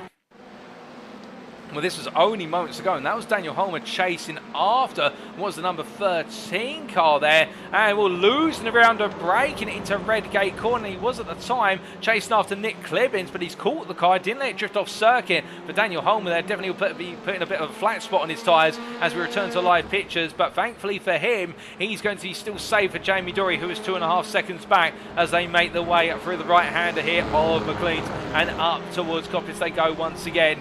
Meanwhile, looking up to Nick Clibbins, well, he's battling with Adam Delmont, and he's having to defend from Delmont as they make the way down the back straight. In the charge they go, and onto the brakes they roll into the S's. Clibbins defending here as Delmont looks around outside. He can't quite find it, and Clibbins holds on to that P7 overall, P4 in the Pro class as they make the way down onto the anchors into Melbourne. But you'll notice here that Clibbins, whilst he didn't have the strongest race 2, he's definitely evolving from race 2 in terms of the approach here. He's noticing, I think he was observing how most of his opponents were driving with regards to their potential overtaking moves, and well, that observation is now not going to be worth it if he goes deep into Goddard and gives the place up to Delmont there. That's a mistake he'll want to iron out for the season opener as they make the way down towards Redgate corner on lap number 7. But what I was trying to say is that Clemens definitely really now starting to come alive a little bit more in race number 3, and perhaps keeping a little bit in reserve. He doesn't want to give away the game plan as he goes a bit deep. They're coming out of Redgate, putting 2 wheels off of the outside curbing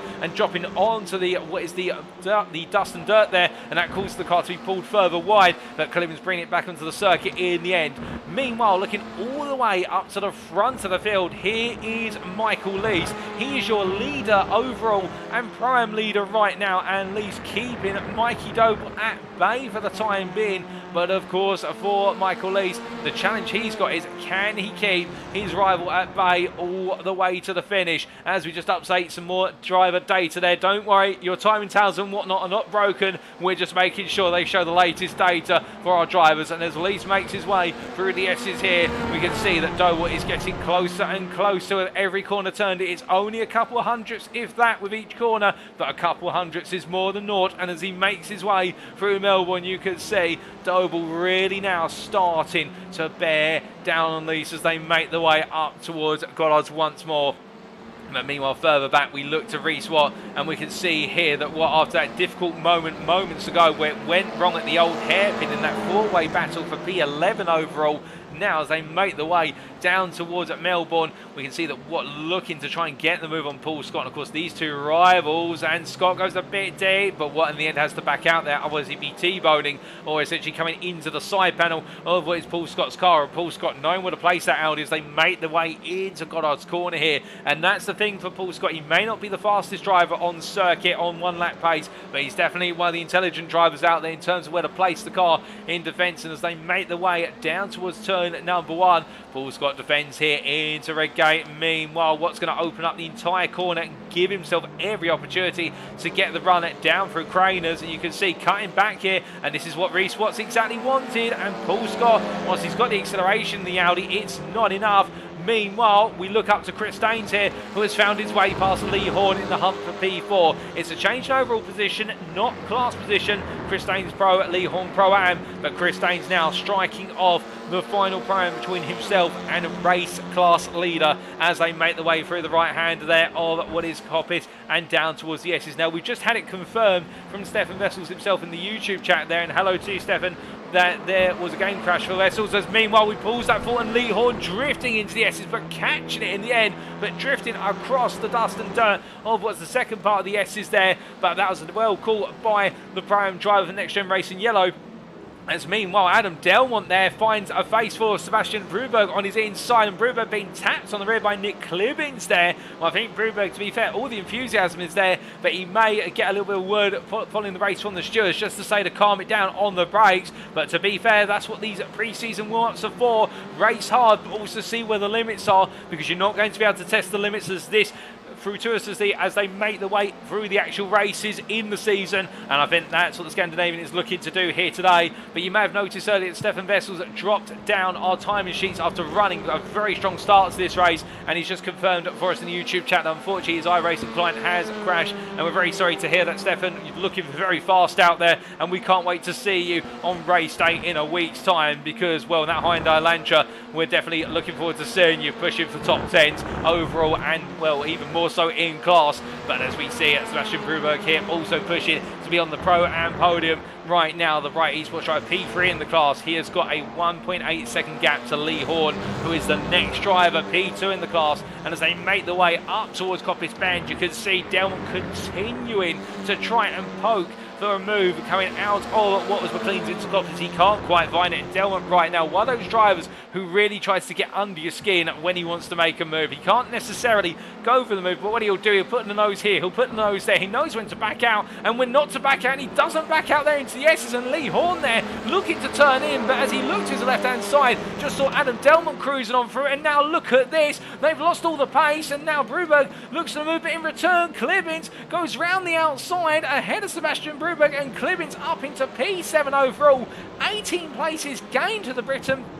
And the iRacing Esports driver continuing to rise up through the ranks as they make the way into Goddard's. Not too long to go now as they come across the timeline. There's only going to be 5 more laps as they emerge onto lap number 10, but still plenty of opportunities for Klibbins to try and find more places. But meanwhile, speaking of finding places, well, you look to the time and you'll notice there's a new name at the top of the board, albeit not a strange one. It is Mikey Doble. He's no stranger to being race leader, as the Next Gen Racing Orange driver has made the move for lead versus Michael Lees. How did it happen? We take a look back. Was in the run to turn number 1. You can see there Lees going a little bit deep into the corner and missing his apex, and Doble looking to seize on that immediately by going to the inside. Now, to be fair to Doble, he didn't force the move immediately through fear, I think, at least potentially turning in late and there being contact. But Lees then, because he'd understeered so deep into the corner, it meant that Doble was able to continue building the throttle through and make the move count. And Mikey Doble taking the lead of the race there, with Michael Lees still behind him in P2, and lead of the Pro-Am class is Michael Lees, whereas Doble is your pro leader. But meanwhile, as we look to Lee Horn here, well, Lee Horn under pressure now from the pro of Nick Klibbins, and as they make the way on down the back straight, it's too wide here. Klibbins on the left of your picture, Lee Horn on the right. Klibbins is going to get a nose ahead into the S's, but will he be able to get fully ahead? No, they're side by side through the chicane sequence. They both emerge too wide, and as they make the way down towards Melbourne, you can see here just behind Broberg on their heels as well, and into the braking zone they go for the penultimate hairpin, and Klibbins holds it nice and tight there and make sure that Horn cannot get the cutback. He has to go all the way around the houses if he wants to try and make this stick, but in return, in fact, he can't. And as they make the way up into the final corner here on lap number 10, now Lee Horn has to worry about something else behind, and that is why I think he was going to worry about it, but then he doesn't have to anymore with Broberg there having a turn. What was Goddard's now? Was there contact with Daniel Holmer, his teammate from Bright Esports, or was it a self-inflicted error? We'll find out very shortly, but before we do that, look at Alan McCain here from iRacing Esports, looking on the inside into turn 1, into Redgate they go, and as they come on down here, well, McCain not able to find the move, but he's got Jamie Dory now to contend with, but I think he might be cognizant of Dory and be thinking about letting him go so he can fight with his fellow prime peers, but as they come down to the old hairpin, it's a swing to the right, and they can't seem to find a way through, can McCain, as he heads underneath Starkey's Bridge and up towards McLean's, but as they make the way into the left-right combination here, we look up to Gavin Gardner, who has got teammate Chris Daines right behind him. Of course, Chris Daines here in the sister outfit for Verona Motorsport EU, whereas Gardner's Verona Motorsport UK, so they do have a little bit of a rivalry between them, and you can see here Gardner being made to go a little bit defensive, but Daines in fact peeling to the outside there. In fact, he's signalling, or is he lulling him into a full sense of security? No, I'm not going to go for the move. Well, Gardner there goes a little bit too wide coming out the S's, and Daines now look for the move as Gardner goes defensive. He squeezes his teammate to the outside, onto the brakes they go.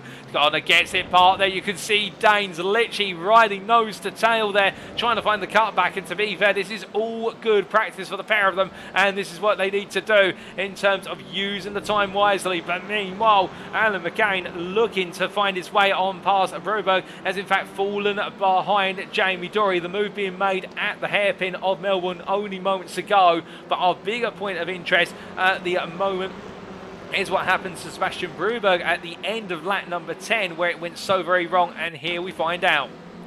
We're coming into the final corner. Oh, goodness me, a tap to the back of Lee Horn, and then Daniel Holmer coming in hot. Not expecting Broberg to be turns there. The two teammates coming together, but it was Broberg making contact with the back of Lee Horn that set off the chain reaction, and that explains what happened to Sebastian Broberg only moments ago. But as we return to our live pictures now on lap number 12, we look back down, look back up the field, we should say, to Gavin Gardner here, who's battling with Chris Daines into McLean's, and Daines goes round the outside, and my goodness, that looked like poetry in motion. It looks like Daines just finding grip on the outside. To be fair, relying on Gardner not to give him the elbow out there or compress him to the outside of the road. But still, Chris Daines looking so comfortable in that Honda at this point before we go at racing the official season. And I think Chris Daines could really be one of the big contenders to take the fight to Jamie Dory for the Pro Championship crown. Because when you're pulling off moves like that, that shows you've got a lot of confidence in the car. Meanwhile, we look to Mikey Doble here, who's battling still with Michael Lease. They were battling side by side, coming out to the S's, and Doble under pressure here as he covers off Lease into Goddard's corner. Now, we saw earlier that Doble was really putting the pressure on Lease in the battle for the lead, but now Michael Lease, in return, your Pro-Am leader, well, I think after tonight they may, and when I say that, I think the stewards and the race directors may be looking at Michael Lease's class classification and wondering whether he can be put all the way up to Pro, given the performance he's put on today, and that is not to besmirch the reputation of Michael Lease. That shows how strongly he's been racing. He's really going for it and pushing so hard, and right now he's pushing while the ultimate pushers on circuit to the task. And well, when Mikey Doe was being hounded by another driver here, you don't see it often, but when you do, you know sparks are going to fly, and Michael Lease exactly going for that here on the penultimate lap as the Excite Racing driver gives hot pursuit.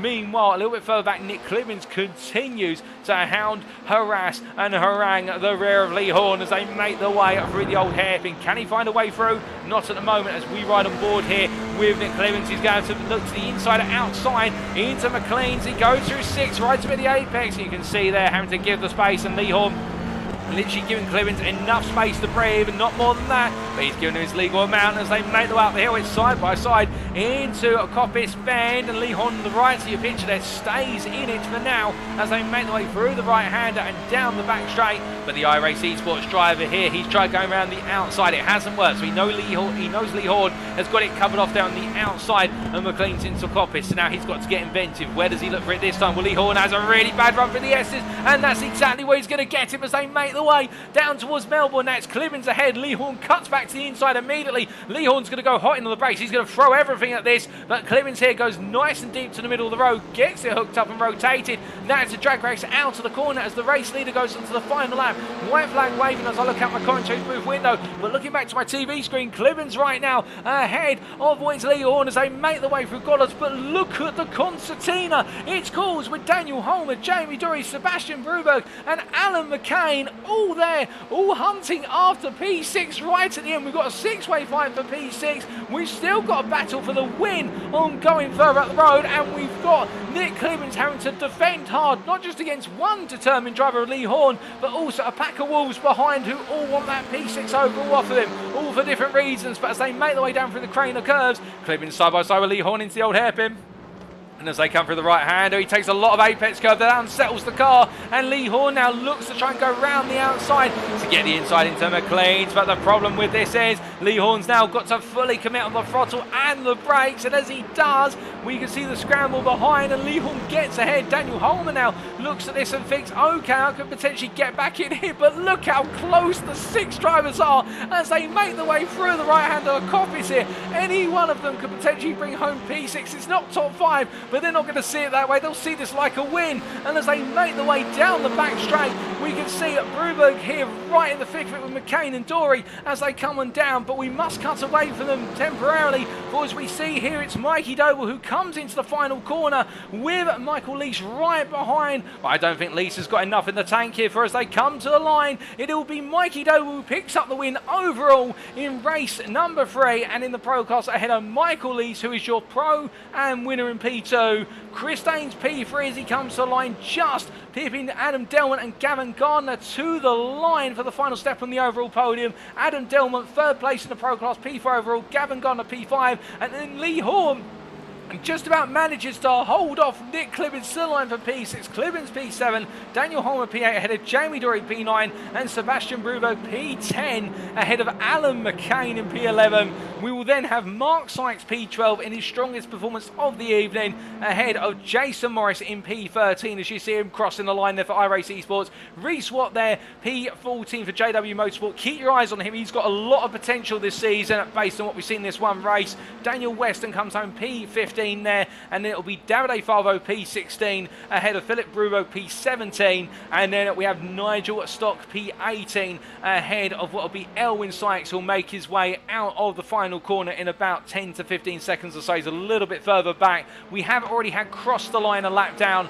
Jonathan Collins, Matt Evans, Sam Smith, and also what is Trev Anderson, but we've also had Paul Scott into the pits. I believe Paul Scott has retired from the race a couple of laps early, and we of course did have the unexpected retirements of Stefan Vessels due to technical issues with the game client crashing, and Bram Clays not able to make it to the grid unfortunately. But as we see Elwyn Sykes crossing the line, he finishes P19. Sean Scooter will finish P20 as he comes across there, and that will be your finishing order on the lead lap. But what a thriller of a race all the way down to the wire. But we take a look back quickly at the battle between Chris Daines, Gavin Gardner and Adam Delmont for P3, and this is where it all started on the final lap into Coppice Bend. And you can see here Gavin Gardner gets the move initially up the inside but goes deep. Chris Daines battles him back on the cutback down onto the back straight, and then in the run up towards the S's here they went side by side, the two Verano Motorsport drivers, but Daines there having to go a little bit deep to clear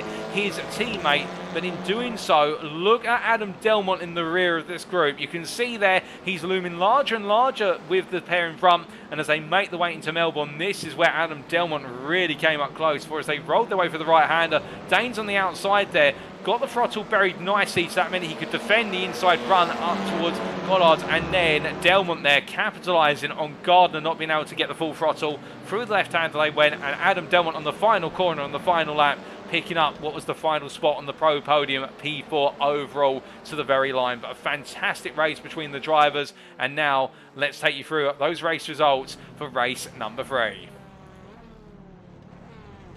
So the race results for race number 3 are as follows. Mikey Dowell picking up the win in the end by half a second over Michael Lees, your pro am winner and P2 finisher overall. Chris Daines P3, their second place in the pro class, and Adam Delmont P4 overall, completing the pro podium.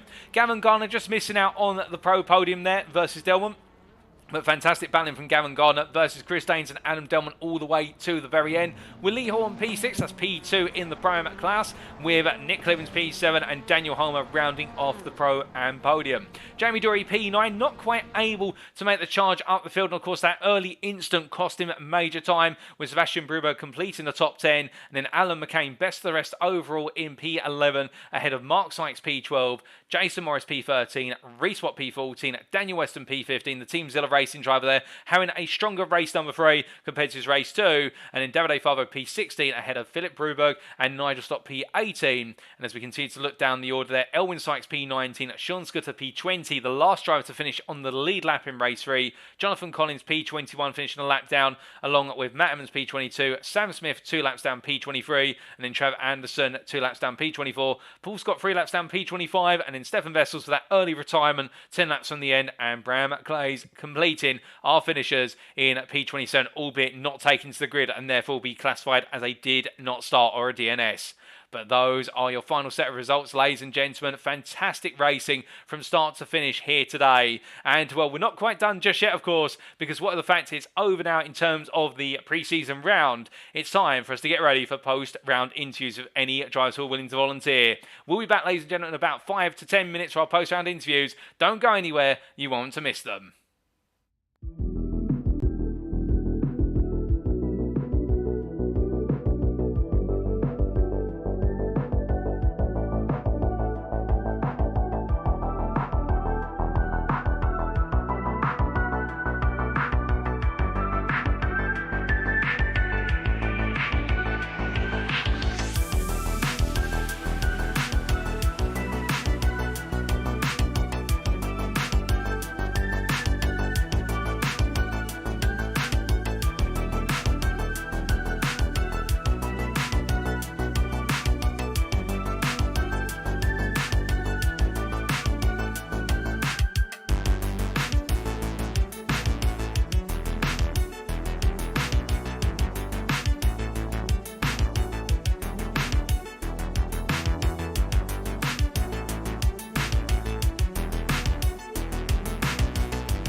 Alrighty, ladies and gentlemen, well, unfortunately, we've not been able to grab any of our drivers for post-round interviews, and it's completely understandable, given right now, I think a lot of the drivers will either be gradually making their way to the land of nod or to sleep, to put it in plaintive English. Alternatively, they'll be looking at through the data they've taken from today and analysing where they can potentially improve their performance, what worked out well today, what didn't quite work out well, and doing their final tweaks and whatnot in preparation for the kickoff of the season ahead in a week's time. But we'll definitely look to get some post-round interviews in after each round come at the start of season 2 next week. But until then, we are just going to have to wait for a little bit longer. But nonetheless, thank you very much for tuning in. And if you have enjoyed today's show and you want to know more about the next-gen racing community in terms of everything we do from sim racing leagues to real-world motorsport, then why not check us out at our official website, that is www.nextgenracing.co.uk. For if you do head to our website, it will look like this,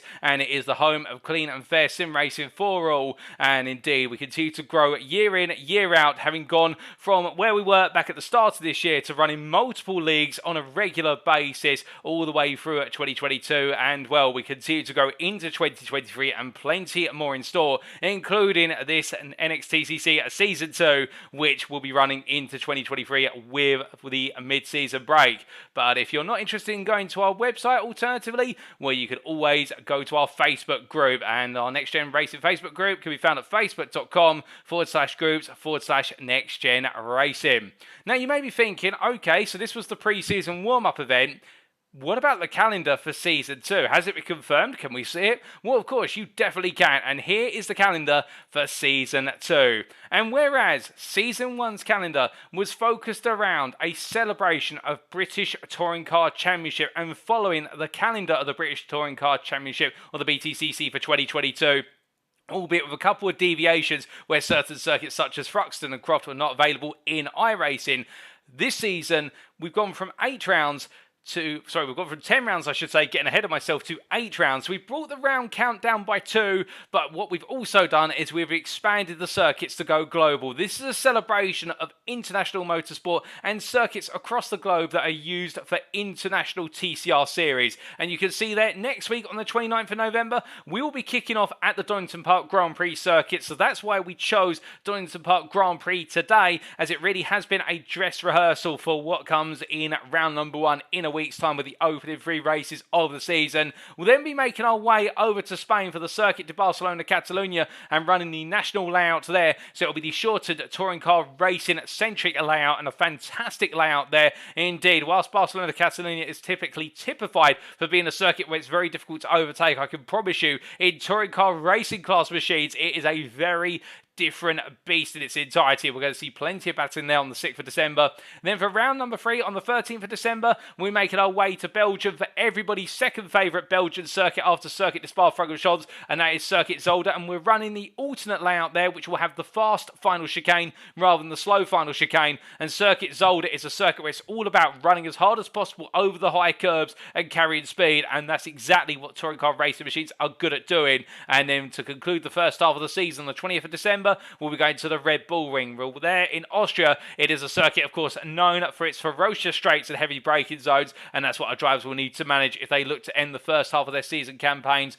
on the ultimate high. Then after that, we'll be taking a brief break, a 1-week break, before returning after Christmas on the 3rd of January for the Japanese circuit of Twin Ring Motegi, a circuit that's not commonly featured on most international calendars. Indeed, it's a circuit that's more reserved for Japanese domestic series, but the Twin Ring Motegi circuit will definitely play out and give us some fantastic racing there, given its nature to have a lot of heavy braking zones, hairpins, and also the occasional sweeper, all intermingled amongst some extended straights. And that means we're going to see plenty of overtaking opportunities before in round number 6, we'll be heading to the United States of America for the Watkins Glen International Circuit on the 10th of January. And there at Watkins Glen International, we'll be seeing our drivers take on the classic circuit and seeing how they fare in the circuit. It's all about the high camber corners and carrying as much speed from corner to corner. So it'll be a very different complexion compared to the 5 opening rounds of the season, whereby the 6th round will really see the emphasis being on carrying that speed on corner apex rather than the aggression under braking. And in the penultimate round, in round number 7, we'll be heading to the Motorsport Arena Oschersleben circuit, of course. An infamous quote with regards to turn 1 regarding the Oschersleben circuit from John Cleland, BTCC legend, which I won't quote live on air as it's a little bit of a violent quote, but it concerns Turn 1 and how Turn 1 was designed in a way to cause overtakes and potential incidents, and that the designer perhaps should not have done it that way. But we're going to be racing at Oschersleben circuit, and you've got that to look forward to on the 17th of January, and then we wrap it all up on the 24th of January at the Interlagos circuit in Brazil. And well, the Interlagos circuit, a common feature on most motorsporting calendars, and perhaps most prominently one of the big title deciding circuits that's been seen on the Formula One calendar for the best part of multiple decades now, and our drivers will be wrapping up their campaigns in Brazil on the South American continent on the 24th of January. So a ram-packed season calendar. As I say, 8 rounds rather than 10. We've brought down the rounds by 2, but in return we've expanded to go global, and with everything we're running with an absolutely packed grid of what is expected to be at least 40 drivers for the season opener, you can be sure it's going to go all the way down to the wire, and it is going to be a brilliant season. It is going to take where we left season 1 and take it to the all new level. So next time then, ladies and gentlemen, set yourselves up, put the date in your calendar, for we head back to Donington Park Grand Prix circuit for round number 1 on Tuesday the 29th of November. A week from now we'll begin to ask the questions such as, can Jamie Dorey defend his Pro Championship title? Who will be the fastest of our newcomers in the Prime and the Pro classes, and who will come away strong at Castle Donington? All that and more shall be discovered in the season opener, but until then we'll have to wait, be patient and get ready to go. With that, we have been Next Gen Racing. I've been your host and commentator, Paul TX141 Walsh, also known as Brit of the Spit, depending on what media you follow me on. And until next time, remember to stay safe, stay well, stay smiling, but most importantly, remember to stay on track. Good night.